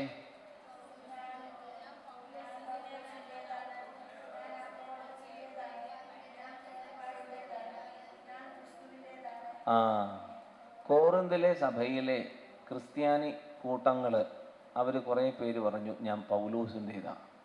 കുറേ പേര് പറഞ്ഞു ഞാൻ അപ്പോളോസിൻ്റേതാ, കുറേ പേര് പറഞ്ഞു ഞാൻ കേപ്പായുടേതാ, വേറെ കുറേ പേര് പറഞ്ഞു ഞങ്ങൾ ക്രിസ്തുവിൻ്റേതാണ്. 3 പേര് തമ്മിലായിരുന്നു പ്രധാനമായിട്ടും പ്രശ്നമുണ്ടായിരുന്നത്. ഈ 4ാമത്തെ കൂട്ടര് അവർ വലിയ കുഴപ്പക്കാരൊന്നുമില്ല. അവർ പറഞ്ഞു ഞങ്ങൾക്ക് കുഴപ്പമൊന്നുമില്ല, ഞങ്ങൾ യേശുക്രിസ്തുവിൻ്റെ നാമത്തിൽ മാമോദീസ സ്വീകരിച്ചവരെ, ഞങ്ങൾ യേശുക്രിസ്തുവിൻ്റേതാ. ചിലർ പറഞ്ഞു ഞങ്ങൾ പൗലോസിൻ്റെ കയ്യിൽ നിന്ന് മാമോദീസ സ്വീകരിച്ചത് കൊണ്ട് അതുകൊണ്ട് ഞങ്ങൾ പൗലോസിൻ്റേതാ. വേറെ ചിലർ പറഞ്ഞു ഞങ്ങൾ അപ്പോളോസിൻ്റെ കയ്യിൽ നിന്ന് മാമോദീസ സ്വീകരിച്ചത് അതുകൊണ്ട് ഞങ്ങൾ അപ്പോളോസിൻ്റേതാ. വേറെ ചിലർ പറഞ്ഞു ഞങ്ങൾ കേപ്പായുടെ കയ്യിൽ നിന്ന് മാമോദീസ സ്വീകരിച്ചത് അതുകൊണ്ട് ഞങ്ങൾ കേപ്പാടേതാ. 4ാമത്തെ കൂട്ടർ പറഞ്ഞു നിങ്ങൾ പൗലോസിൻ്റെ കയ്യിൽ നിന്ന് മാമോദീസ സ്വീകരിച്ചാലും കൊള്ളാം, അപ്പോളോസിൻ്റെ കയ്യിൽ നിന്ന് സ്വീകരിച്ചാലും കൊള്ളാം, കേപ്പാടെ കയ്യിൽ നിന്ന് സ്വീകരിച്ചാലും കൊള്ളാം, ഒരു കുഴപ്പമില്ല, ഞങ്ങൾ ഈശോ മിശിഹായുടെ നാമത്തിൽ യേശുക്രിസ്തുവിൻ്റെ നാമത്തിൽ മാമോദീസ സ്വീകരിച്ചത് അതുകൊണ്ട് ഞങ്ങൾ യേശുക്രിസ്തുവിൻ്റേതാണ്. അതായിരുന്നു അവരുടെ കാഴ്ചപ്പാട്.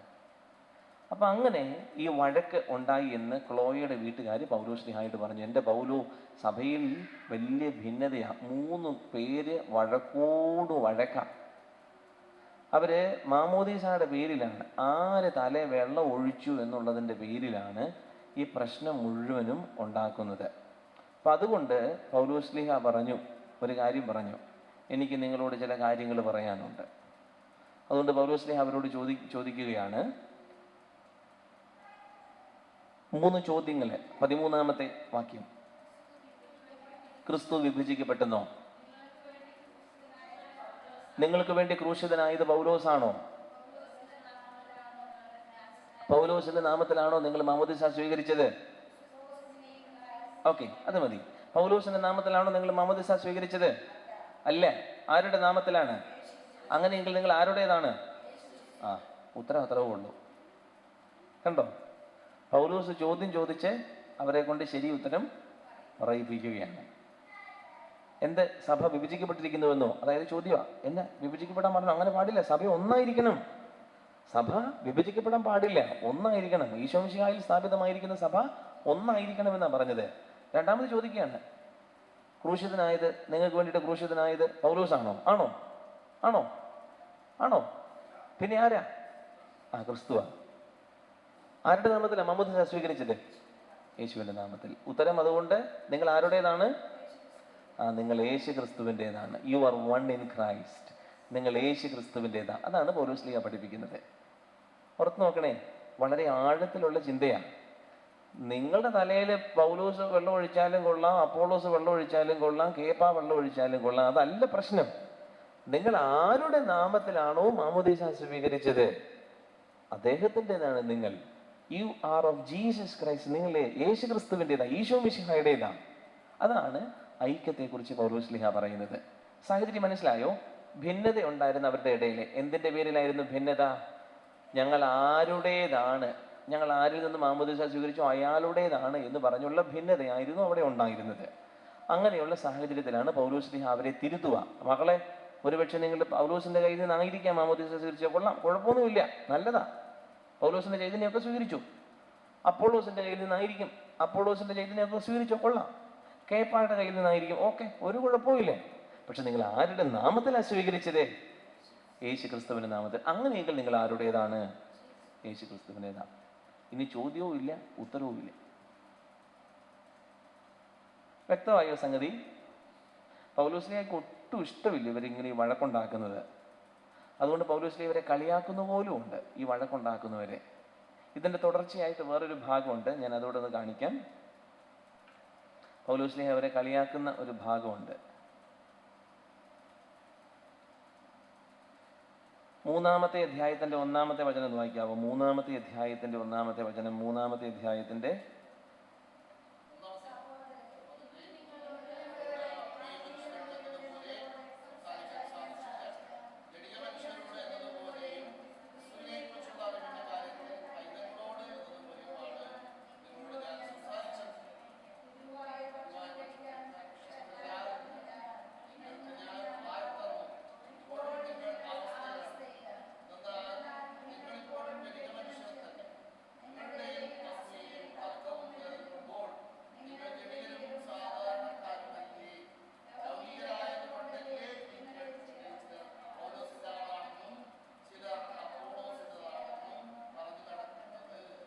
കണ്ടോ? പൗലോസ്ലീഹ അവരെ കളിയാക്കുക. നമ്മൾ ചില പിള്ളേർ വലുതായി കഴിഞ്ഞിട്ടും അവരുടെ കയ്യിലിരിപ്പ് ശരിയല്ലെങ്കിൽ നമ്മൾ പറയും ഇപ്പോഴും പിള്ളേരെ പോലെ, അയ്യേ എന്നതാ ഇങ്ങനെയൊക്കെ, കൊച്ചു പിള്ളേരെ പോലെയാണ്. നമ്മൾ വലുതായി കഴിയുമ്പോൾ പിള്ളേർ കൈനകമൊക്കെ കടിക്കുമ്പോൾ നമ്മൾ പറയും ഈ പിള്ളേരെ പോലെ കൈനകം കടിച്ചുകൊണ്ടിരിക്കുക, അങ്ങനെ പറയത്തില്ല, കളിയാക്കുന്നതാണ് നമ്മൾ, അല്ലേ?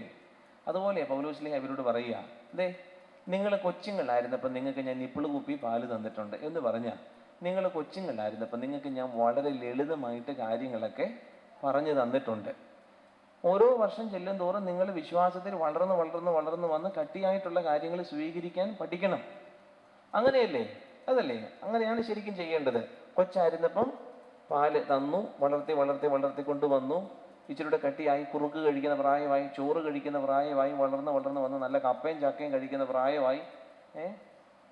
ഇന്തപ്പിളക്കാണ്ടനായിട്ടും അവൻ ഇപ്പോഴും പാല് കുടിക്കണമെന്ന് പൗലോസ്ലീഹ പറയുന്നതാ. നിങ്ങൾ എപ്പോഴും പിള്ളേരെ പോലെ പാല് കുടിച്ചുകൊണ്ടിരിക്കുകയാണ്, കളിയാക്കുന്നതാണ്. അതായത് ഇങ്ങനെ വഴക്കുണ്ടാക്കുന്നവരെ പൗലോസ്ലീഹ വിളിക്കുന്നതാണ് വലുതായിട്ടും ഇപ്പോഴും പാലുകുടിയന്മാരായിട്ടിരിക്കുക. കൊച്ചു പിള്ളേരാകുമ്പോൾ വഴക്കൊക്കെ ഉണ്ടാക്കൂല, അത് സ്വാഭാവികമാണ്, മനസ്സിലാക്കാൻ പറ്റും. പക്ഷെ വലുതായിട്ട് നിങ്ങൾ ഈ വഴക്കുണ്ടാക്കിക്കൊണ്ടിരിക്കുക. അതുകൊണ്ട് വലിയ ആൾക്കാരെ വിളിക്കുക ഇപ്പോഴും പാലുകുടിയന്മാരാണ്. പിന്നെ അത് തന്നെയാണ്, പാല് കുടിച്ചുകൊണ്ടിരിക്കുക ഇപ്പോഴും. പൂച്ചയെ പോലെയാ, കണ്ണടച്ചായിരിക്കുന്നത്. ഇത് വേറെ ആരും കാണുന്നില്ല, അറിയുന്നില്ലെന്നാണ് ചിന്തിക്കുന്നത്. എന്തായാലും പോട്ടെ. പൗലോസ്ലീഹ പറയാണ് സഭയിൽ ഐക്യം ഉണ്ടാകണം, സ്വരച്ചേർച്ച ഉണ്ടാകണം, ഏക മനസ്സുണ്ടാകണം, ഏക അഭിപ്രായം ഉണ്ടാകണം. സംശയമുണ്ടോ? ഇതാണ് കൊറിന്തോസ് ലേഖനത്തിലെ ഐക്യത്തെക്കുറിച്ച് പൗലോസ്ലീഹ പറയുന്ന കാര്യം. വ്യക്തമായോ? ഇനി എല്ലായിടത്തും ചെല്ലുമ്പോൾ നിങ്ങൾ പറഞ്ഞോണം, കുടുംബ കൂട്ടായ്മയ്ക്കൊക്കെ ചെല്ലുമ്പോൾ നിങ്ങൾ പറഞ്ഞോണം, പൗലോസ്ലീഹ കൊറിന്തോസിലെ സഭയ്ക്ക് എഴുതിയ 1-ാമത്തെ ലേഖനത്തിന്റെ 1-ാമത്തെ അധ്യായത്തിന്റെ 10-ാമത്തെ വചനം തുടങ്ങിയും 3-ാമത്തെ അധ്യായത്തിന്റെ ആദ്യ ഭാഗത്തും സഭയിലെ ഐക്യത്തെക്കുറിച്ച് പറഞ്ഞിട്ടുണ്ട്. ഭിന്നതയുടെ സാഹചര്യത്തിൽ 2000 വർഷങ്ങൾക്ക് മുമ്പ് പൗലോസ്ലീഹ പറഞ്ഞിട്ടുണ്ട്, നിങ്ങളുടെ ഇടയിൽ സ്വരച്ചേർച്ചയുണ്ടാകണം, ഐക്യമുണ്ടാകണം, ഏക മനസ്സുണ്ടാകണം, ഏക അഭിപ്രായം ഉണ്ടാകണം. അത് ഇന്ന് നമ്മുടെ സഭയിലും വേണം, നമ്മുടെ ഇടവകയിലും വേണം. തട്ടിക്കോണം കേട്ടോ, ഒന്നും കുറയ്ക്കണ്ട. നിങ്ങൾ പൗലോസ്ലീഹയുടെ സ്കോളേഴ്സായിട്ട് അറിയപ്പെടണം. ഞാൻ ഇന്നലെ തന്നെ പറഞ്ഞിട്ടുണ്ട്, ഇനി മുതൽ പാലക്കാട് രൂപതയിൽ പൗലോസ്ലീഹയുടെ വക്താക്കൾ ആരാന്ന് ചോദിച്ചു കഴിഞ്ഞാൽ നിങ്ങളാ. ഇനി നിങ്ങളാ ഈ പഠിച്ചത് എല്ലായിടത്തും പോയി പറഞ്ഞു കൊടുക്കണം. അപ്പൊ നമ്മൾ 1-ാമത്തെ കാര്യം പറഞ്ഞ് അവസാനിപ്പിച്ചു. ഇനി 2-ാമതായിട്ട് എന്തോ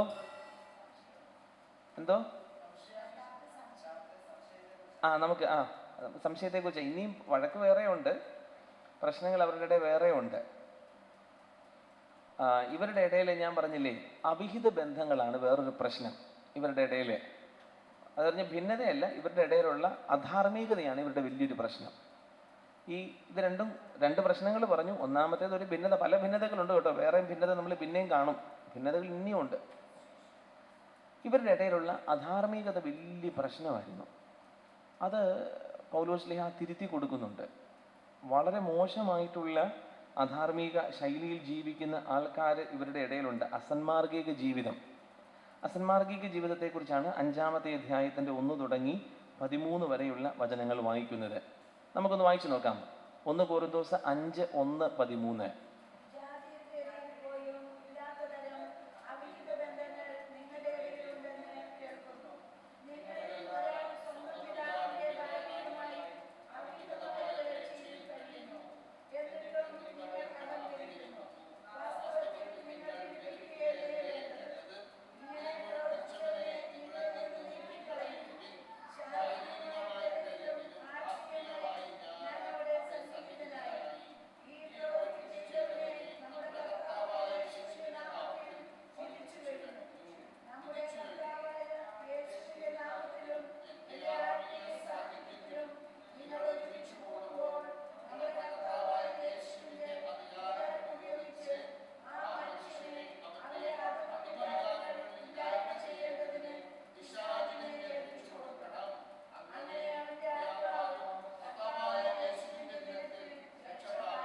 ഓക്കെ, ഇവിടെ 1-2 പ്രശ്നങ്ങളുമുണ്ട്, അതുകൊണ്ടാണ് ഈ വചനഭാഗം വായിച്ചത്.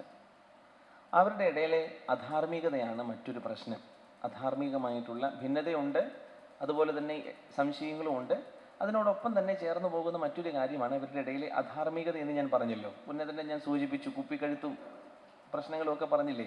അധാർമികത അവരുടെ ഇടയിലുണ്ട്, അത് വലിയൊരു പ്രശ്നമാണ്. അധാർമികത പൗലോസ്ലീഹ അവരോട് പറയുകയാണ്, നിങ്ങളുടെ ഇടയിൽ ലൈംഗിക അരാജകത്വം ഉണ്ട്. അവരുടെ പ്രശ്നം തന്നെ നമ്മൾ പറഞ്ഞല്ലോ, കോറിന്തോസിലോട്ട് പോവുക എന്ന് പറഞ്ഞാൽ തന്നെ മോശമാണെന്ന് നമ്മൾ പറഞ്ഞു കഴിഞ്ഞു. അവർക്ക് ഈ പ്രശ്നങ്ങളുണ്ട്. അതായത് നമ്മൾ പറയുന്നത് ധാർമ്മികത ഒട്ടുമില്ല. നമുക്ക് ധാർമ്മികത ഇത്രയുമൊക്കെ ഉണ്ട് എന്നുള്ളതിന് കാരണം കൊച്ചുനാൾ തുടങ്ങി നമ്മളെ മൊറാലിറ്റി, ധാർമ്മികത പറഞ്ഞു പഠിപ്പിക്കുന്നത് കൊണ്ടല്ലേ. ഇതൊന്നും അറിയാത്തവരെ സംബന്ധിച്ചിടത്തോളം, ഇതൊന്നും പഠിപ്പിക്കപ്പെടാത്ത ആൾക്കാർക്ക് വല്ലതും അറിയാവോ? ഒന്നുമില്ല. അവർക്ക് തോന്നുന്ന പോലെയാ, കാറ്റഗറിസം ഇല്ല. എന്നെ അത്ഭുതപ്പെടുത്തിയത്, ഞങ്ങളുടെ അവിടെ പണിയാൻ വന്ന ഒരു പയ്യൻ, അവൻ്റെ 18-ാമത്തെ വയസ്സിലാണ് വന്നത്. ഒറീസാക്കാരൻ പണിയാനൊക്കെ വന്നു. അന്നൊരു കൊച്ചു പയ്യനായിരുന്നു. അവൻ 2-3 വർഷമൊക്കെ പണിതു. 2-3 വർഷമൊക്കെ കഴിഞ്ഞപ്പം ഇവൻ അവിടെ പണിയുന്ന വേറൊരു ചേച്ചിയോട് ചോദിക്കുക, ഞാൻ ഇച്ചിരി കാശ് തരാം, നമുക്ക് താഴെ പോയാലോ എന്ന്. അതായത് അവരെ സംബന്ധിച്ചിടത്തോളം അങ്ങനെയുള്ള ചിന്തകളില്ല. അവർക്കത് ധാർമ്മികതയാണെന്നോ അധാർമികതയാണെന്നോ തോന്നുന്നില്ല. മനസ്സിലായോ? അപ്പം അങ്ങനെ കൃത്യമായിട്ട് വിവരം കിട്ടാത്തത് കൊണ്ടാണ് ഇവരെ സംബന്ധിച്ചിടത്തോളവും ഇവർക്കും അത്തരത്തിലുള്ളൊരു മോറൽ ടീച്ചിങ് ഇല്ല. ധാർമ്മികപരമായിട്ട് അറിവുണ്ടെങ്കിലല്ലേ അത് ചെയ്യാതിരിക്കുള്ളൂ. ഇത് അവരെ സംബന്ധിച്ചിടത്തോളം തെറ്റല്ല, അവരുടെ ഒരു രീതിയാണ്, അവരങ്ങനെ ചെയ്തു പോകുന്നത്, അവരുടെ ഒരു കഷ്ടമാണ്. അപ്പം അതുകൊണ്ടാണ് അവരങ്ങനെ ചിന്തിച്ചിരുന്നത്. അപ്പം അതുകൊണ്ട് ഇവിടുത്തെ വലിയ പ്രശ്നത്തെക്കുറിച്ചാണ് ഇവിടെ. അതുകൊണ്ട് പൗലോസ്ലീഹ വളരെ ശക്തമായിട്ട് പറയുക, സ്വന്തം പിതാവിൻ്റെ ഭാര്യയുമായി അവിഹിത വേഴ്ചയിൽ കഴിയുന്നു. ഒരു പക്ഷേ രണ്ടാനമേ ആവാം, എന്തെങ്കിലും ആവാം. അപ്പം അങ്ങനെയുള്ള മൊറാലിറ്റി ഇല്ല എന്നുള്ളത് കൃത്യമായിട്ട് എടുത്ത് പറയുകയാണ്. അതായത് അവരുടെ ധാർമ്മിക ജീവിതത്തിൻ്റെ അധപതനത്തെക്കുറിച്ച് വളരെ കൃത്യമായിട്ട് പറയും. പൗലോസ്ലീഹയെ സംബന്ധിച്ചിടത്തോളം ഒളിച്ചുകളിയൊന്നുമില്ല, ഉള്ളതുപോലെ പറയും. അതുകൊണ്ടാണ് വളരെ കൃത്യമായിട്ട് പൗലോസ്ലീഹ അവരുടെ ഇടയിൽ ഇത് പറഞ്ഞിരിക്കുന്നത്. വീണ്ടും പൗലോസ്ലീഹ അവരോട് പറയുന്ന പല കാര്യങ്ങളുണ്ട്. അതിന് മുന്നേ ഞാൻ ഒരു വാക്ക് മാത്രം ഒന്ന് വ്യാഖ്യാനിക്കാം. അതിനിടയിൽ നിങ്ങൾ വായിച്ചപ്പോൾ കേട്ട് കാണും, അവനെ സാത്താന് കൊടുക്കുക എന്ന്. ഞാനൊരിക്കലും ക്ലാസ്സിൽ പഠിപ്പിച്ചുകൊണ്ടിരുന്നപ്പം, ഇങ്ങനെ നമ്മുടെ അൽമായരുടെ വിശ്വാസികളുടെ ഒരു ക്ലാസ്സിൽ പഠിപ്പിച്ചുകൊണ്ടിരുന്നപ്പം അന്ന് ഒരു അമ്മാമ്മ, എൻ്റെ അച്ഛാ എന്നാലും അത് മോശമായി പോയില്ലേ, അങ്ങനെയൊക്കെ പൗലോസ്ലീഹ എഴുതാവോ? ഒരാൾ ഇച്ചിരി തെറ്റ് ചെയ്തെന്ന് ഓർത്തുകൊണ്ട് പുള്ളിക്കാരനെ പിശാചിനൊക്കെ കൊടുക്കാവോ? അത് മോശമായി പോയില്ലേ എന്ന്. ഏത് അമ്മച്ചി ഉദ്ദേശിച്ചത് എന്താ? ഇങ്ങനെ 2 കൊമ്പും 4 പല്ലും ഒക്കെ ഉള്ള പുള്ളിക്കാരന് കൊടുത്തെന്നാണ് ചിന്തിച്ചത്. അതിൻ്റെ അർത്ഥം വേറെയാണ്. ഒരാളെ പിശാചിന് കൊടുക്കുക എന്ന് പറഞ്ഞാൽ അതിൻ്റെ അർത്ഥം വേറെയാണ്, ആലങ്കാരികമായിട്ടുള്ളൊരു പ്രയോഗമാണ്. ഈ 5-ാമത്തെ അധ്യായത്തിൻ്റെ 5-ാമത്തെ വചനം അത് അർത്ഥമാക്കുന്നത് hand over a man to Satan, ഒരാളെ സാത്താന് കൊടുക്കുക എന്ന് പറഞ്ഞു കഴിഞ്ഞാൽ ഇത്രയേ ഉള്ളൂ അതിൻ്റെ അർത്ഥം. നിങ്ങൾ ഈ ചിത്രത്തിലോട്ടൊന്ന് നോക്കാമോ? ഈ ചിത്രത്തിലോട്ട് നോക്കുക. ഇത് സഭയാണ്. സഭയിലുള്ള എല്ലാവരും ധാർമ്മികമായിട്ട് ജീവിക്കേണ്ടവരാ. സഭയിൽ ആരുടെ സാന്നിധ്യമാണ് ഉള്ളത്? ദൈവത്തിൻ്റെ സാന്നിധ്യമുണ്ട്. സഭയിൽ ഒരാൾ തെറ്റ് പ്രവർത്തിക്കുമ്പോൾ അദ്ദേഹത്തെ നന്നാകാൻ വേണ്ടിയിട്ട് നമ്മൾ സാധാരണഗതിയിൽ ശിക്ഷണ നടപടിയുടെ ഭാഗമായിട്ട് എങ്ങോട്ട് മാറ്റും? പുറത്തേക്ക്, അല്ലെങ്കിൽ ചെറിയ ശിക്ഷണ നടപടി കൊടുക്കും. സഭയ്ക്ക് ഉള്ളിൽ ദൈവം ഉണ്ട്, സഭയ്ക്ക് പുറത്ത് ആരില്ല, ആരുടെ സാന്നിധ്യമില്ല, അല്ലെങ്കിൽ ആരുടെ സാന്നിധ്യം ഉണ്ടെന്നാണ് പറയുന്നത്? പിശാചിൻ്റെ സാന്നിധ്യമുണ്ട്. അപ്പോൾ ഒരാളെ സാത്താന് കൊടുക്കുക എന്ന് പറഞ്ഞാൽ അതിൻ്റെ അർത്ഥം എന്താ? സഭയ്ക്ക് പുറത്തോട്ട് നിർത്തുക. അപ്പോൾ എല്ലാവരും ചോദിക്കും, എന്നാലും അങ്ങനെയൊക്കെ ചെയ്യാവോ എന്ന്. തൊട്ടടുത്ത വചനം കൂടെ വായിച്ചേ. തൊട്ടടുത്ത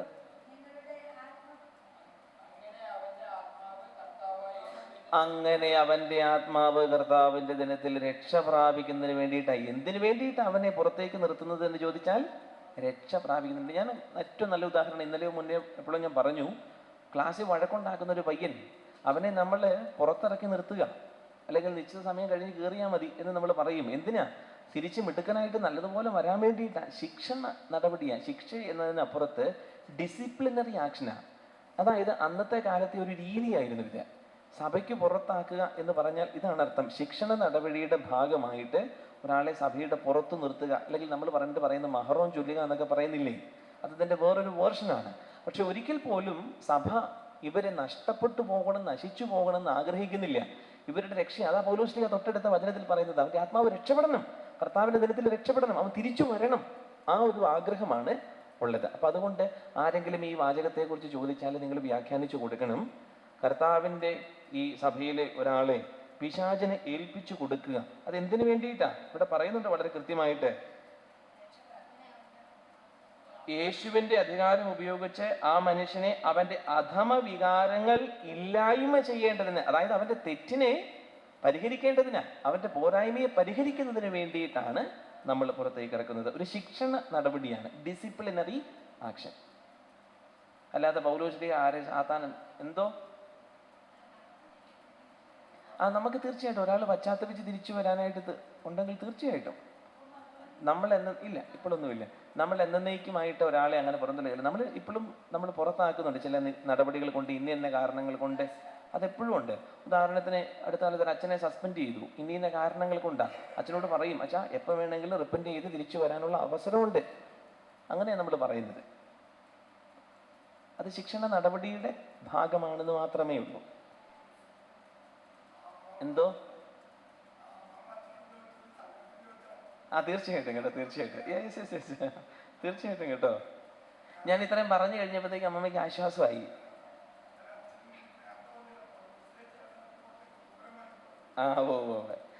നമ്മൾ അങ്ങനെയൊക്കെ പറഞ്ഞാലും പുള്ളി പാവമാന്നേ. പൗലോസ്ലീഹ നല്ല മനുഷ്യനാ. അദ്ദേഹത്തെ പെട്ടെന്നൊക്കെ നോക്കുമ്പോൾ ചിലരെ അങ്ങനെയല്ലേ, പുറമേ കണ്ടു കഴിഞ്ഞാൽ പരുക്കനാ, പക്ഷെ അടുത്തടുത്ത് ചെല്ലും തോറും നമുക്ക് ഇഷ്ടം കൂടും, ആളെ അറിഞ്ഞു കഴിയുമ്പോഴാണ്. പൗലോസ്ലീഹായും അങ്ങനെയുള്ളൊരു മനുഷ്യനാ. പക്ഷെ എന്നാലും കോംപ്രമൈസ് ഒന്നുമില്ല കേട്ടോ. അത് പത്രോസ് ആണെങ്കിലും കൊള്ളാം, യോഹന്നാനാണെങ്കിലും കൊള്ളാം. ആശയം വ്യക്തമായോ? അവരുടെ അധാർമികതയുടെ ഒരു ലോകത്തില് വീണ്ടും എനിക്ക് ഇതിനോട് ചേർത്ത് വെച്ച് പറയാനുള്ളത് സഭയിലെ വ്യവഹാരങ്ങളെ കുറിച്ചാണ്. അതുകൊണ്ട് അറിഞ്ഞിരിക്കുന്നത് നല്ലതാണ്. നമുക്ക് ഈ അടുത്ത കാലത്തൊക്കെ സഭയിൽ ഒരുപാട് വ്യവഹാരങ്ങൾ, പ്രശ്നങ്ങൾ ഉള്ളതുകൊണ്ട് അതെല്ലായിടത്തും ഉണ്ട്. സഭയിലും മറ്റെല്ലായിടത്തും പ്രശ്നങ്ങളുണ്ടാകും. അങ്ങനെ പ്രശ്നം ഉണ്ടാകുമ്പം എന്നാ ചെയ്യണം എന്നാണ്. അത് കോരിന്തോസ് ലേഖനത്തിൻ്റെ 6-ാമത്തെ അധ്യായത്തിലാണ് പറയുന്നത്. 1 കോരിന്തോസിൻ്റെ 6 സഭയിലെ വ്യവഹാരം എന്ന് പറഞ്ഞ കേസുകൾ, ലോ സ്യൂട്ട്സ്, സഭയിലെ വ്യവഹാരങ്ങൾ, സഭയിലെ പ്രശ്നം വന്നാൽ എന്നാ ചെയ്യണം എന്നുള്ളതിനെ കുറിച്ചാണ് 6-ാമത്തെ അധ്യായത്തിൽ പൗലോസ്ലീഹ പറയുന്നത്. നമുക്ക് ആ വചനഭാഗം ഒന്ന് വായിക്കാം.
Okay, thank you. സഭയിൽ പ്രശ്നം ഉണ്ടാകുമ്പം എങ്ങനെ പരിഹരിക്കണമെന്നാണ് പൗലോസ്ലീഹ പഠിപ്പിക്കുന്നത്. സഭയിൽ പ്രശ്നങ്ങൾ ഉണ്ടാകുമ്പോൾ എവിടെ പരിഹരിക്കണം? സഭയ്ക്കുള്ളിൽ പരിഹരിക്കണം. സഭയ്ക്കുള്ളിൽ പരിഹരിക്കണം.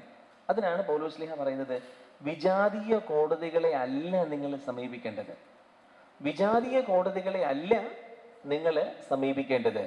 സഭയ്ക്കുള്ളിലെ വിശ്വാസ സംബന്ധമായിട്ടുള്ള ആരാധനാപരമായിട്ടുള്ള കാര്യങ്ങളെക്കുറിച്ചുള്ള ചർച്ച ചെയ്യുമ്പം, അതിനെ സംബന്ധിച്ച് തർക്കമുള്ളപ്പം പൗലോസ്ലീഹ പറയുകയാണ്, നിങ്ങളിൽ ജ്ഞാനികളായ വിശുദ്ധരില്ലേ? വിവരമുള്ള, വിവേകമുള്ള, വിശുദ്ധിയുള്ള ആൾക്കാർ നിങ്ങളുടെ ഇടയിലില്ലേ? ഇത് പറയാനും പറഞ്ഞു കൊടുക്കാനും മനസ്സിലാക്കാനും വിവേകവും വിശുദ്ധിയുമുള്ള ആൾക്കാരില്ലേ, ജ്ഞാനമുള്ള ആൾക്കാരില്ലേ എന്നാണ് ചോദിക്കുന്നത്.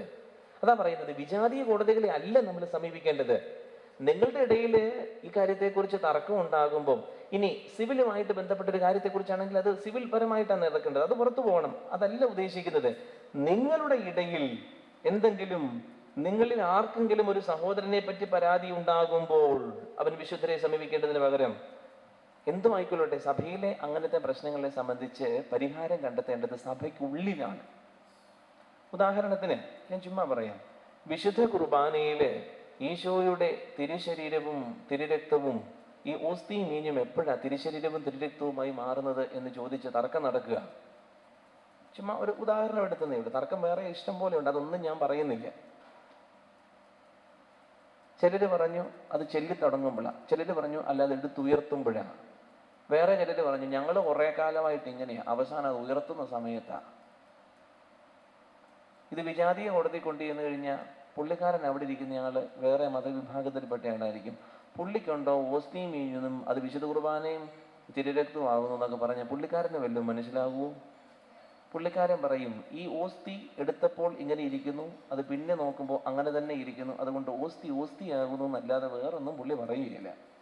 നമ്മുടെ വിശ്വാസത്തിന്റെ ഭാഗമാണല്ലേ ഈ ഒരു സത്താപരമായിട്ടുള്ള മാറ്റം നടക്കുന്നു എന്നുള്ളത്. അത് വിശ്വാസത്തിന്റെ ഭാഗമാണ്. അത് വിശ്വാസം ആഘോഷിക്കുകയാണ് ഈ വിശുദ്ധ കുർബാനയിലൂടെ നമ്മൾ തീർച്ചയായും. അപ്പൊ അങ്ങനെയുള്ളൊരു കാര്യത്തെക്കുറിച്ച് നമ്മളുടെ ഇടയിലല്ലേ വിശുദ്ധരായിട്ടുള്ള ജ്ഞാനികള് നമുക്ക് പണ്ടുകാലം തുടങ്ങി ഈശോ പറഞ്ഞു ഇതെന്റെ ശരീരമാകുന്നു എന്ന് പറഞ്ഞ് അവർക്ക് കൊടുത്തപ്പം, ഈശോ കൊടുത്തപ്പോൾ അത് അപ്പം മാത്രമാ, പക്ഷേ ഈശോ പറഞ്ഞപ്പോൾ അത് എന്തായി മാറി? ഈശോയുടെ ശരീരമായി മാറി. അത് അവരുടെ വിശ്വാസം, അതവർ സ്വീകരിച്ചു. ആ ഒരു ചൈതന്യം നമ്മൾ സ്വീകരിച്ചതും അത് ഇവർക്ക് മനസ്സിലാകുമോ? ഇല്ല. അങ്ങനെയുള്ള പ്രശ്നങ്ങളൊക്കെ നമ്മുടെ ഇടയിൽ തന്നെയാണ് തീർക്കേണ്ടത് എന്നുള്ളതാണ്. അപ്പൊ അത് പൗലോസ്ലീഹ വളരെ ശക്തമായിട്ട് പറയുക, അത് നിങ്ങൾ വിജാതീയ കോടതിയിൽ കൊണ്ടുപോയി മറ്റുള്ളവരെ അറിയിച്ച് നാണക്കേട് ഉണ്ടാക്കേണ്ട ഒരു കാര്യമല്ല, വിശുദ്ധരായിട്ടുള്ളവരെ ചെയ്യണം. വീണ്ടും പൗലോസ്ലീഹ വളരെ ശക്തമായിട്ട് തന്നെ വേറൊരു കാര്യം കൂടെ പറയുന്നുണ്ട്.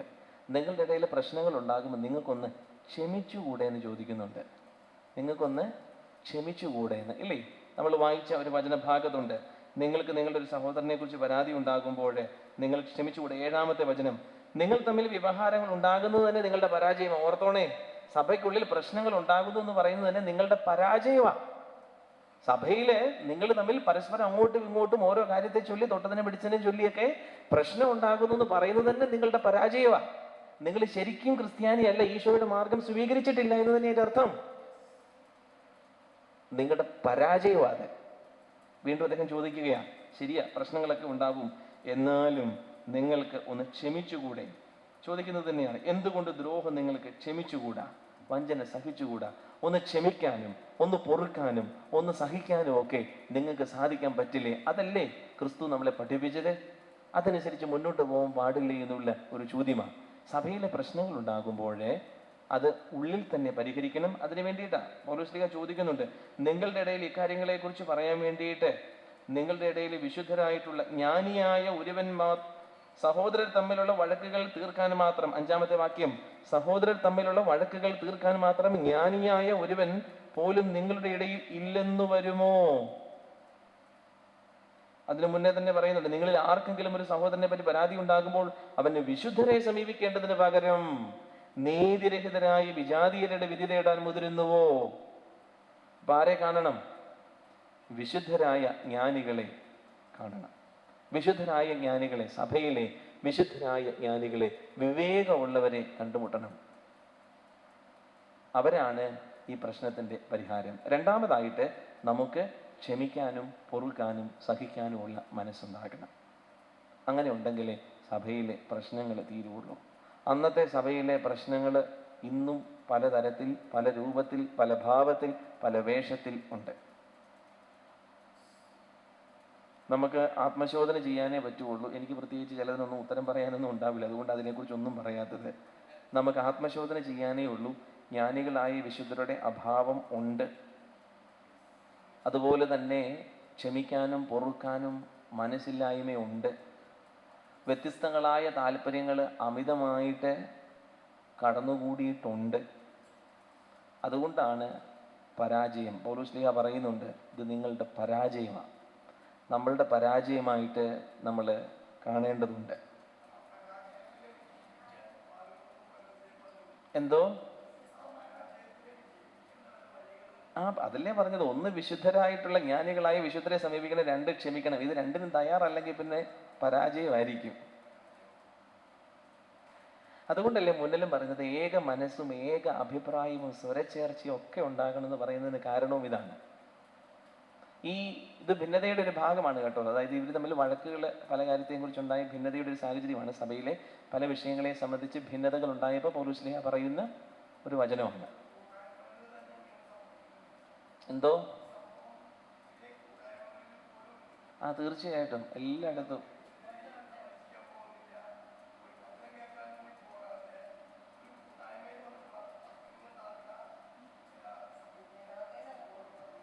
തീർച്ചയായിട്ടും കേട്ടോ, പലയിടത്തും ഉണ്ട്.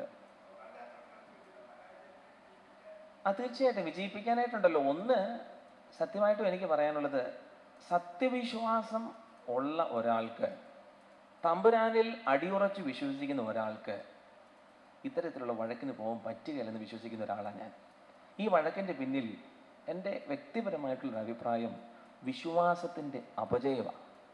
സത്യവിശ്വാസം ഉണ്ട് എങ്കിൽ, തമ്പുരാനിൽ അടിയുറച്ച് വിശ്വസിക്കുന്നുണ്ട് എങ്കിൽ ഈ വഴക്കുണ്ടാകുകയില്ല. എന്തോ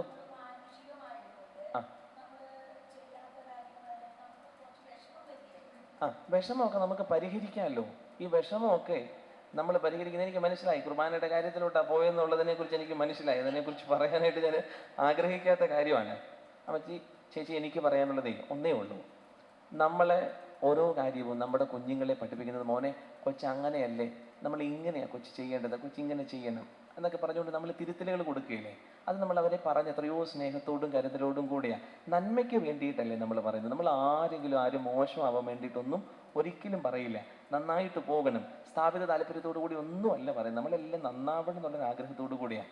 അപ്പം നമ്മൾ പല കാര്യങ്ങളിലൊക്കെ തിരുത്തലുകൾ കൊടുക്കുമ്പം അങ്ങനെയുള്ള ഉദ്ദേശത്തോടു കൂടെയല്ലേ. അപ്പം നമ്മൾ കൊടുത്തതും പറഞ്ഞതുമായിട്ടുള്ള കാര്യത്തിൽ സ്വരത്തിൻ്റെ വ്യത്യാസങ്ങൾ ഉണ്ടായിട്ടുണ്ട്. അതൊന്നും ഞാൻ പറയുന്നില്ല.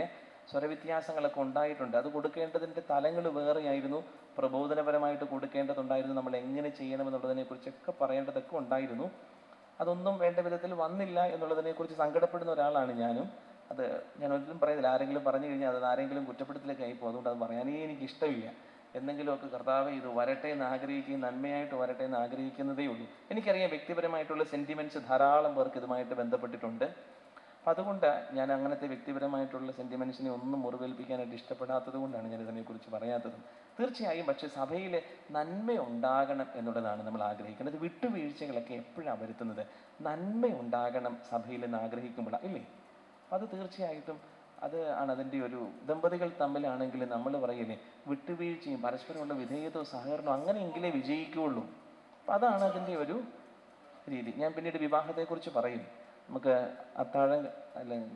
വൈകുന്നേരത്തെ ക്ലാസ്സിലേക്ക് വരുമ്പോഴത്തേക്കും വിവാഹത്തെക്കുറിച്ച് ഞാൻ പറയും. ദമ്പതികൾ എങ്ങനെ ജീവിക്കേണ്ടതുണ്ടെന്നുള്ളതിനെക്കുറിച്ച് പൗലോസ് ശ്ലീഹ പറയുന്നുണ്ട്. അപ്പോൾ അവിടെ അതിനെക്കുറിച്ച് ഞാൻ പറയാം. അപ്പം എന്തായാലും ഈ രണ്ട് കാര്യങ്ങളെ എനിക്ക് പറയാനുള്ളൂ. സ്വരച്ചേർച്ച ഉണ്ടാകണം, ഐക്യം ഉണ്ടാകണം, ഏക മനസ്സുണ്ടാകണം, ഏക അഭിപ്രായം ഉണ്ടാകണം, ഭിന്നതകൾ വേണ്ട. എന്തെങ്കിലും പ്രശ്നം ഉണ്ടായാൽ സഭയിലെ ജ്ഞാനികളായി വിശുദ്ധരെ സമീപിക്കണം. പിന്നെ ക്ഷമിക്കണം, പൊറുക്കണം, സഹിക്കണം. അങ്ങനെ ഉണ്ടെങ്കിൽ നന്മയുണ്ടാവുള്ളൂ. നമുക്കെല്ലാവർക്കും തീർച്ചയായിട്ടും അതല്ലേ ആഗ്രഹം. സമാധാനമാണ് നമ്മൾ ആഗ്രഹിക്കുന്നതില്ലേ? ഭിന്നത ആരെങ്കിലും ആഗ്രഹിക്കുന്നുണ്ടോ? എനിക്കറിയത്തില്ല ആരെങ്കിലും ഭിന്നത ആഗ്രഹിക്കുന്നുണ്ടോ എന്ന്. സമാധാനമാണ് നമ്മളെല്ലാം ആഗ്രഹിക്കുന്നത്, ഇല്ലേ? ആരും ഭിന്നത ആഗ്രഹിക്കുന്നുണ്ടാവില്ല.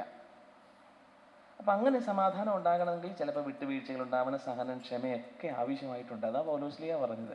അതേ എനിക്കും പറയാനുള്ളൂ. എനിക്കറിയാം നിങ്ങൾക്ക് ഒരുപാട് ചോദ്യങ്ങൾ ഇങ്ങനെ തികട്ടി പലതൊക്കെ ചോദിക്കാനും പറയാനും ഒക്കെ വരുന്നുണ്ട്. അതെല്ലാം ഞാൻ ഹൃദയത്തിൽ സംഗ്രഹിച്ചിരിക്കുന്നു. എന്നോട് ചോദിക്കരുത്. എനിക്കറിയാം ഞാനിങ്ങനെ പോകുന്ന സ്ഥലങ്ങളിൽ നിന്ന് പലരും ഒക്കെ പലതരത്തിൽ ചോദ്യങ്ങൾ ചോദിക്കുന്നുണ്ട്. ഞാൻ ആ ചോദ്യങ്ങളെല്ലാം ഹൃദയത്തിൽ സംഗ്രഹിച്ചു വെക്കുകയാണ് ചെയ്യുന്നത്.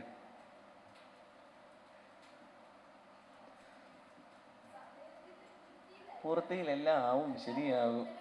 അതെ.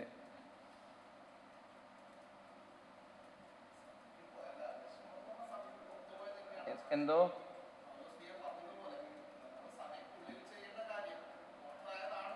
തീർച്ചയായിട്ടും. അതെ. എല്ലാവരുടെയും വിഷമത്തോട് ഞാനും പങ്കുചേരുന്നു. നമുക്കിനി വിവാഹത്തെക്കുറിച്ച് പൗലോസ്ലിഹ പറയുന്ന കാര്യങ്ങളുണ്ട്. നമുക്ക് പറഞ്ഞു വെക്കാം. 4 മണിക്കാണല്ലോ നമ്മുടെ ബ്രേക്ക്, ഇല്ലേ? ഏതാനും സമയങ്ങൾ കൂടെ ഉണ്ട്, എന്നാലും നമുക്ക് പറഞ്ഞു വെക്കാം. എന്നാലേ ഇതുമായിട്ട് ബന്ധപ്പെടുത്തി ഞാൻ എഫേസ്യോസ് ലേഖനത്തിൻ്റെ വിവാഹത്തെക്കുറിച്ചും കൂടെ പറഞ്ഞു വെക്കും. വിവാഹം, അതെ, നമ്മൾ സംശയത്തിലോട്ട് വരുക. 7-ാമത്തെ അധ്യായത്തിൻ്റെ 1-ാമത്തെ വചനം വായിച്ചു നോക്കിക്കേ. 7-ാമത്തെ അധ്യായത്തിൻ്റെ 1-ാമത്തെ വചനം. അവരുടെ ഇടയിലുണ്ടായിരുന്ന സംശയമാണ്. ഇനി നിങ്ങൾ എഴുതി ചോദിച്ച കാര്യങ്ങളെക്കുറിച്ച് പറയാം. എഴുതി ചോദിക്കുന്നത് എപ്പോഴാ? സംശയമുള്ളപ്പോഴാ. ശരിക്കും അവിടെയാണ് 7-ാമത്തെ അധ്യായത്തിൻ്റെ 1-ാമത്തെ വചനം. നമ്മൾ അങ്ങനെയല്ലേ, ഈ ക്ലാസ് തുടങ്ങിയപ്പോൾ ഞാൻ സ്ക്രീനെ കാണിച്ചായിരുന്നു. 7:1 എന്നാണ് ഞാൻ അവിടെ റെഫറൻസ് ഇട്ടിരുന്നത്. ശ്രദ്ധിച്ചോന്ന് എനിക്കറിയില്ല. 2 പ്രശ്നങ്ങളുണ്ടെന്ന് പറഞ്ഞില്ലായിരുന്നോ? അപ്പോൾ 2 പ്രശ്നങ്ങളുണ്ടെന്ന് പറഞ്ഞപ്പോൾ ഞാനൊരു സ്ലൈഡ് കാണിച്ചായിരുന്നു. ഒരുപക്ഷെ നിങ്ങൾ എഴുതിയോന്ന് എനിക്കറിയത്തില്ല. ശ്രദ്ധിച്ചായിരുന്നോ? 1 ഭിന്നത എന്ന് ഞാൻ പറഞ്ഞ ഈ സ്ക്രീൻ കാണിച്ചായിരുന്നു. 2 സംശയങ്ങൾ. അതെവിടെയാ തുടങ്ങുന്നതെന്ന് നോക്കിക്കേ. സ്ക്രീനിൽ ഭിന്നതകൾ 1 കൊരിന്തോസ് 1:10-11 നമ്മൾ പറഞ്ഞു. സംശയങ്ങളെ ഇപ്പൊ എവിടെയാ നമ്മൾ വന്നിരിക്കുന്നത്? സംശയം എവിടെയാണ്? ഇനി നിങ്ങൾ എഴുതി ചോദിച്ച കാര്യങ്ങളെ കുറിച്ച് പറയാം.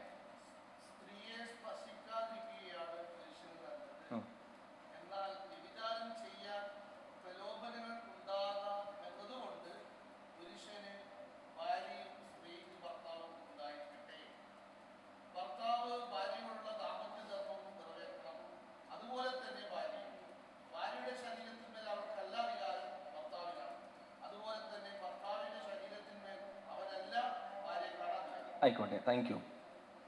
ഈ വചനഭാഗം വായിക്കുമ്പം എല്ലാവരും ശ്രദ്ധിച്ച് വായിക്കുകയും ശ്രദ്ധിച്ച് മനസ്സിലാക്കുകയും ചെയ്യണം.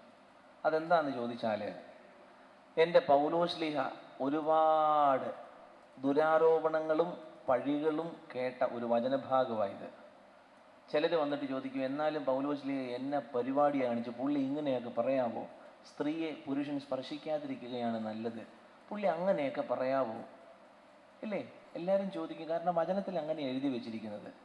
എന്നാലും പുള്ളി അങ്ങനെയൊക്കെ എഴുതി മോശമായി പോയില്ലേ? പുള്ളിക്ക് വിവാഹത്തോട് താല്പര്യമില്ലെങ്കിൽ ഇങ്ങനെയൊക്കെ പറയാവോ?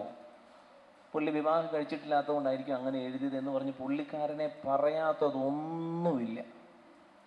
പക്ഷെ സത്യാവസ്ഥ അതാണെന്ന് ചോദിച്ചു കഴിഞ്ഞാൽ ആര് സത്യാവസ്ഥ അറിഞ്ഞിട്ടല്ല ഈ ചോദ്യം. ആ വചനം ഒന്നുകൂടെ ഒന്ന് വായിച്ചു നോക്കിക്കേ. അതല്ല, തുടങ്ങ്. 7:1 തുടങ്ങിക്കേ.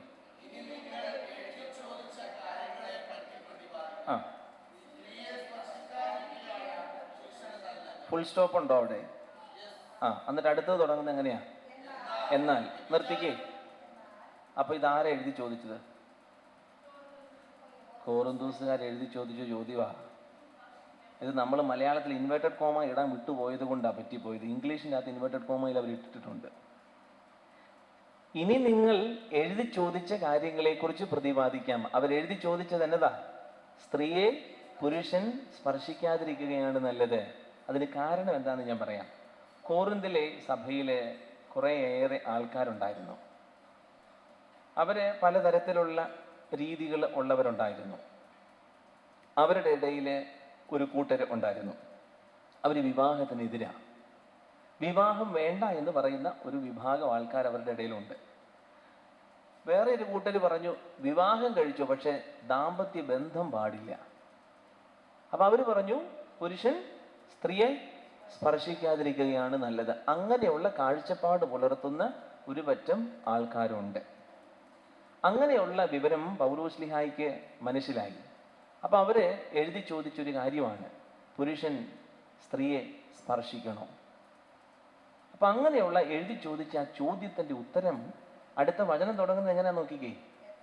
എന്നാൽ ഇത് നിങ്ങൾ ഇങ്ങനെ പറയുന്നു, എന്നാൽ എനിക്ക് പറയാനുണ്ട്.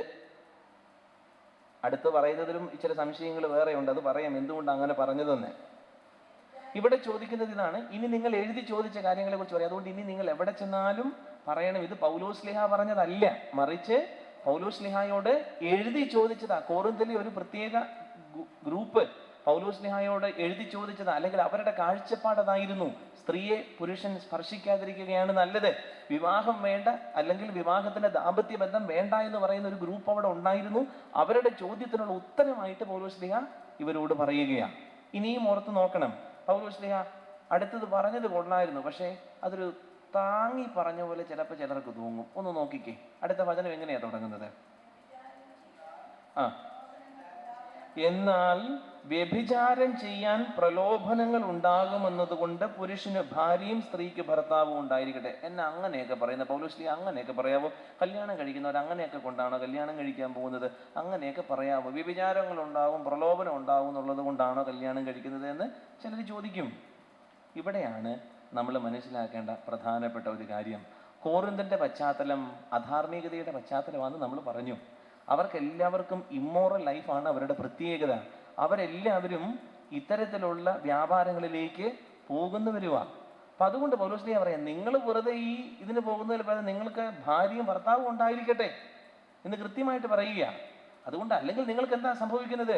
നിങ്ങൾ ഈ പ്രലോഭനങ്ങൾക്ക് പുറകെ പോകും, ആ ലോകത്തിന്റെ പ്രത്യേകതകൾക്ക് പുറകെ പോകും. അതാ പൗലോസ്ലിഹ പറയുന്നത്. അവരുടെ അവിടുത്തെ കൾച്ചർ ഇതൊരു റെഡ് സ്ട്രീറ്റ് ആണ്. റെഡ് സ്ട്രീറ്റ് നമ്മൾ കേട്ടിട്ടുണ്ടാവും, കണ്ടിട്ടുണ്ടാവും എന്ന് എനിക്കറിയില്ല. ബോംബെയിലൊക്കെ ഉണ്ട്, പൂനെയിലൊക്കെ ഉണ്ടെന്ന് പറയും. ഇത് ഹോളണ്ടിലെ, നെതർലൻഡ്സിലെ ആംസ്റ്റർഡാം എന്ന് പറയുന്ന സ്ഥലത്തെ ഒരു റെഡ് സ്ട്രീറ്റ് ആണ്. നല്ല സ്റ്റാൻഡേർഡ് റെഡ് സ്ട്രീറ്റ് ആണ്. എന്തുകൊണ്ടാണെന്ന് ചോദിച്ചു കഴിഞ്ഞാൽ അവിടെ ലീഗലൈസ്ഡ് ആണ് പ്രോസ്റ്റിറ്റ്യൂഷൻ, നിയമപരമായിട്ട് അനുവദിച്ചിരിക്കുന്ന സ്ഥലമാണ്. അപ്പം അതുകൊണ്ട് തന്നെ വളരെ ഭംഗിയായിട്ട് സൂക്ഷിച്ചിരിക്കുന്ന ഒരു സ്ഥലമാണ്.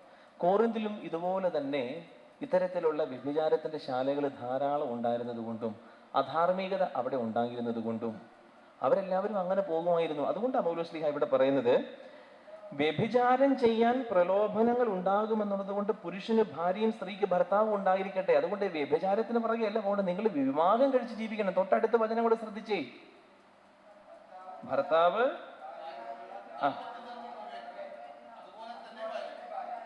വളരെ കൃത്യമായിട്ട് അദ്ദേഹം പറയുകയാണ്, ഭർത്താവ് ഭാര്യയോടുള്ള ദാമ്പത്യ ധർമ്മം നിറവേറ്റണം, അതുപോലെ തന്നെ ഭാര്യയും വിവാഹം കഴിക്കണം. വിവാഹം കഴിച്ചാൽ മാത്രം പോരാ, ദാമ്പത്യ ധർമ്മം അനുഷ്ഠിക്കേണ്ടതുണ്ട് എന്നുകൂടെ പൗലോസ്ലിഹ പഠിപ്പിക്കുകയാണ്. അതായത് അവരുടെ ഈ കോറിന്തിന്റെ കൾച്ചർ എന്ന് പറയുന്നത് ഈ റെഡ് സ്ട്രീറ്റ് കൾച്ചറാണ്. അവിടെ ആർക്കും ധാർമ്മികത അത്തരത്തിലില്ല. അപ്പം അതുകൊണ്ട് നമുക്കുള്ളതാണോ അല്ലേ? ഓക്കെ. അപ്പം അങ്ങനെയുള്ള തെരുവുകൾ, ഇത്തരത്തിൽ കോറിന്തിലും ഇതേപോലെയുള്ള തെരുവുകളുണ്ട്. ഇത് ഞാൻ വെറുതെ ചിത്രത്തിൽ കാണിച്ചു എന്ന് മാത്രമേ ഉള്ളൂ. ഇതെല്ലാം റെഡ് സ്ട്രീറ്റ് ആണ്. ഇത് മുഴുവൻ നമുക്ക് തന്നെ അത്ഭുതം തോന്നും. ഇത് മുഴുവൻ ഒരു പ്രദേശം മുഴുവൻ ഇത്തരത്തിലുള്ള തെരുവാണ്. അപ്പം അങ്ങനെയുള്ളൊരു സംസ്കാരം കോറിന്തിലുണ്ട് എന്നുള്ളത് കൊണ്ടാണ് പൗലോസ്ലിഹ അവരോട് പറയുന്നത്, നിങ്ങൾക്ക് അങ്ങനെ പ്രലോഭനങ്ങൾ ഉണ്ടാകുമെന്നുള്ളത് കൊണ്ട് പുരുഷന് ഭാര്യയും അതുപോലെ തന്നെ ഭാര്യയ്ക്ക് ഭർത്താവും ഉണ്ടായിരിക്കട്ടെ, രണ്ടുപേർക്കും അങ്ങോട്ടും ഇങ്ങോട്ടും ഉണ്ടായിരിക്കട്ടെ എന്ന് പറയുക. എന്നിട്ട് പറയുക ദാമ്പത്യ ധർമ്മം അനുഷ്ഠിക്കണം. ദാമ്പത്യ ധർമ്മം അനുഷ്ഠിക്കണമെന്ന് വളരെ കൃത്യമായിട്ട് പറയുക. നിങ്ങൾ തമ്മിൽ കൊടുക്കേണ്ട ആ ഡ്യൂട്ടി അത് പരസ്പരം ചെയ്യേണ്ടതുണ്ട് എന്നുള്ളത്. ദാമ്പത്യ ധർമ്മം, കൊഞ്ചുഗൽ റൈറ്റ്, അത് കൃത്യമായിട്ട് പൗലോസ്ലിഹ ഇവിടെ പറയുന്നുണ്ട്. അതിൻ്റെ ഉത്തരവാദിത്വം, വിവാഹത്തിൻ്റെ ഉത്തരവാദിത്വം, അതിൻ്റെ ധർമ്മം, ഓരോ പങ്കാളിയും തൻ്റെ പങ്കാളിക്ക് കൊടുക്കേണ്ട പരസ്പരമുള്ള ഉത്തരവാദിത്തം അതെന്താണെന്ന് മനസ്സിലാക്കിയിട്ട് വേണം ചെയ്യാൻ, മുന്നോട്ട് പോവാൻ. അല്ലെങ്കിൽ വിവാഹം കഴിക്കുന്നവരോട് വിവാഹ ഒരുക്കത്തിൻ്റെ ക്ലാസ്സിൽ പ്രത്യേകം പറയുന്നൊരു കാര്യമുണ്ട്. ഞാനിപ്പോൾ പാലായിലെ വിവാഹ ഒരുക്ക സെമിനാറിൻ്റെ ക്ലാസ്സിൽ പങ്കെടുക്കാൻ ചിലപ്പോൾ പോകാറുണ്ട്, കുമ്പസാരത്തിന് ഒരുക്കാനായിട്ടൊക്കെ. അപ്പം ഞാൻ എപ്പോഴും മാതാപിതാക്കന്മാർക്കുള്ള ക്ലാസ്സിൽ അവരോട് പ്രത്യേകം പറയുന്നതേ, അപ്പച്ചാ ഒരു കാര്യം, കൊച്ചിനെ കെട്ടിച്ചു വിടുമായിരിക്കും, ഒരു കാര്യം പറഞ്ഞേക്കാം, കൊച്ചിനോട് പറയണം, എൻ്റെ മോനെ കെട്ടുന്നതൊക്കെ കൊള്ളാം, ഇനി ഉത്തരവാദിത്തങ്ങളുണ്ട്.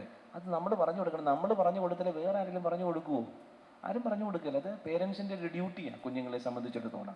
അപ്പം അത് കൃത്യമായിട്ട് അവർക്ക് പറഞ്ഞു കൊടുക്കണം. ഒരു അച്ഛനോ അല്ലെങ്കിൽ ഒരു സിസ്റ്ററിനെ അല്ലെങ്കിൽ പരിചയമുള്ള ഒരാൾക്ക് ഒരു പറഞ്ഞു കൊടുക്കുന്നതിന് ഒരു പരിധിയുണ്ട്.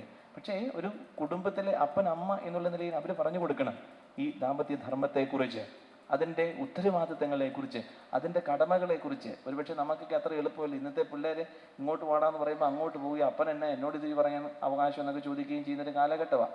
എന്നാൽ പോലും അത് പറയാനായിട്ട് സാധിക്കണം. ദാമ്പത്യ ധർമ്മത്തിൻ്റെ അനുഷ്ഠാനം അത് ഉണ്ടാകണമെന്ന് വളരെ നിർബന്ധപൂർവ്വം പൗലോസ്ലിഹ പഠിപ്പിക്കുന്നുണ്ട്. വിവാഹത്തിൻ്റെ ബാക്കി ഭാഗം നമ്മൾ വൈകുന്നേരത്തെ ക്ലാസ്സിൽ പഠിക്കും.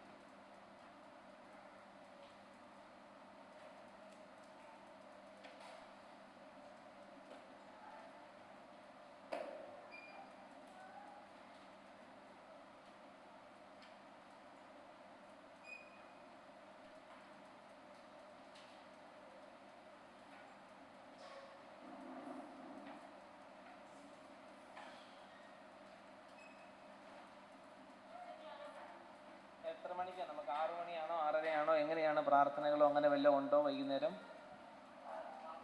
6 മണിക്ക് കൊന്ത, അത് കഴിയുമ്പോൾ 6:30 നമുക്ക് തുടങ്ങാം, പോരെ? എന്തോ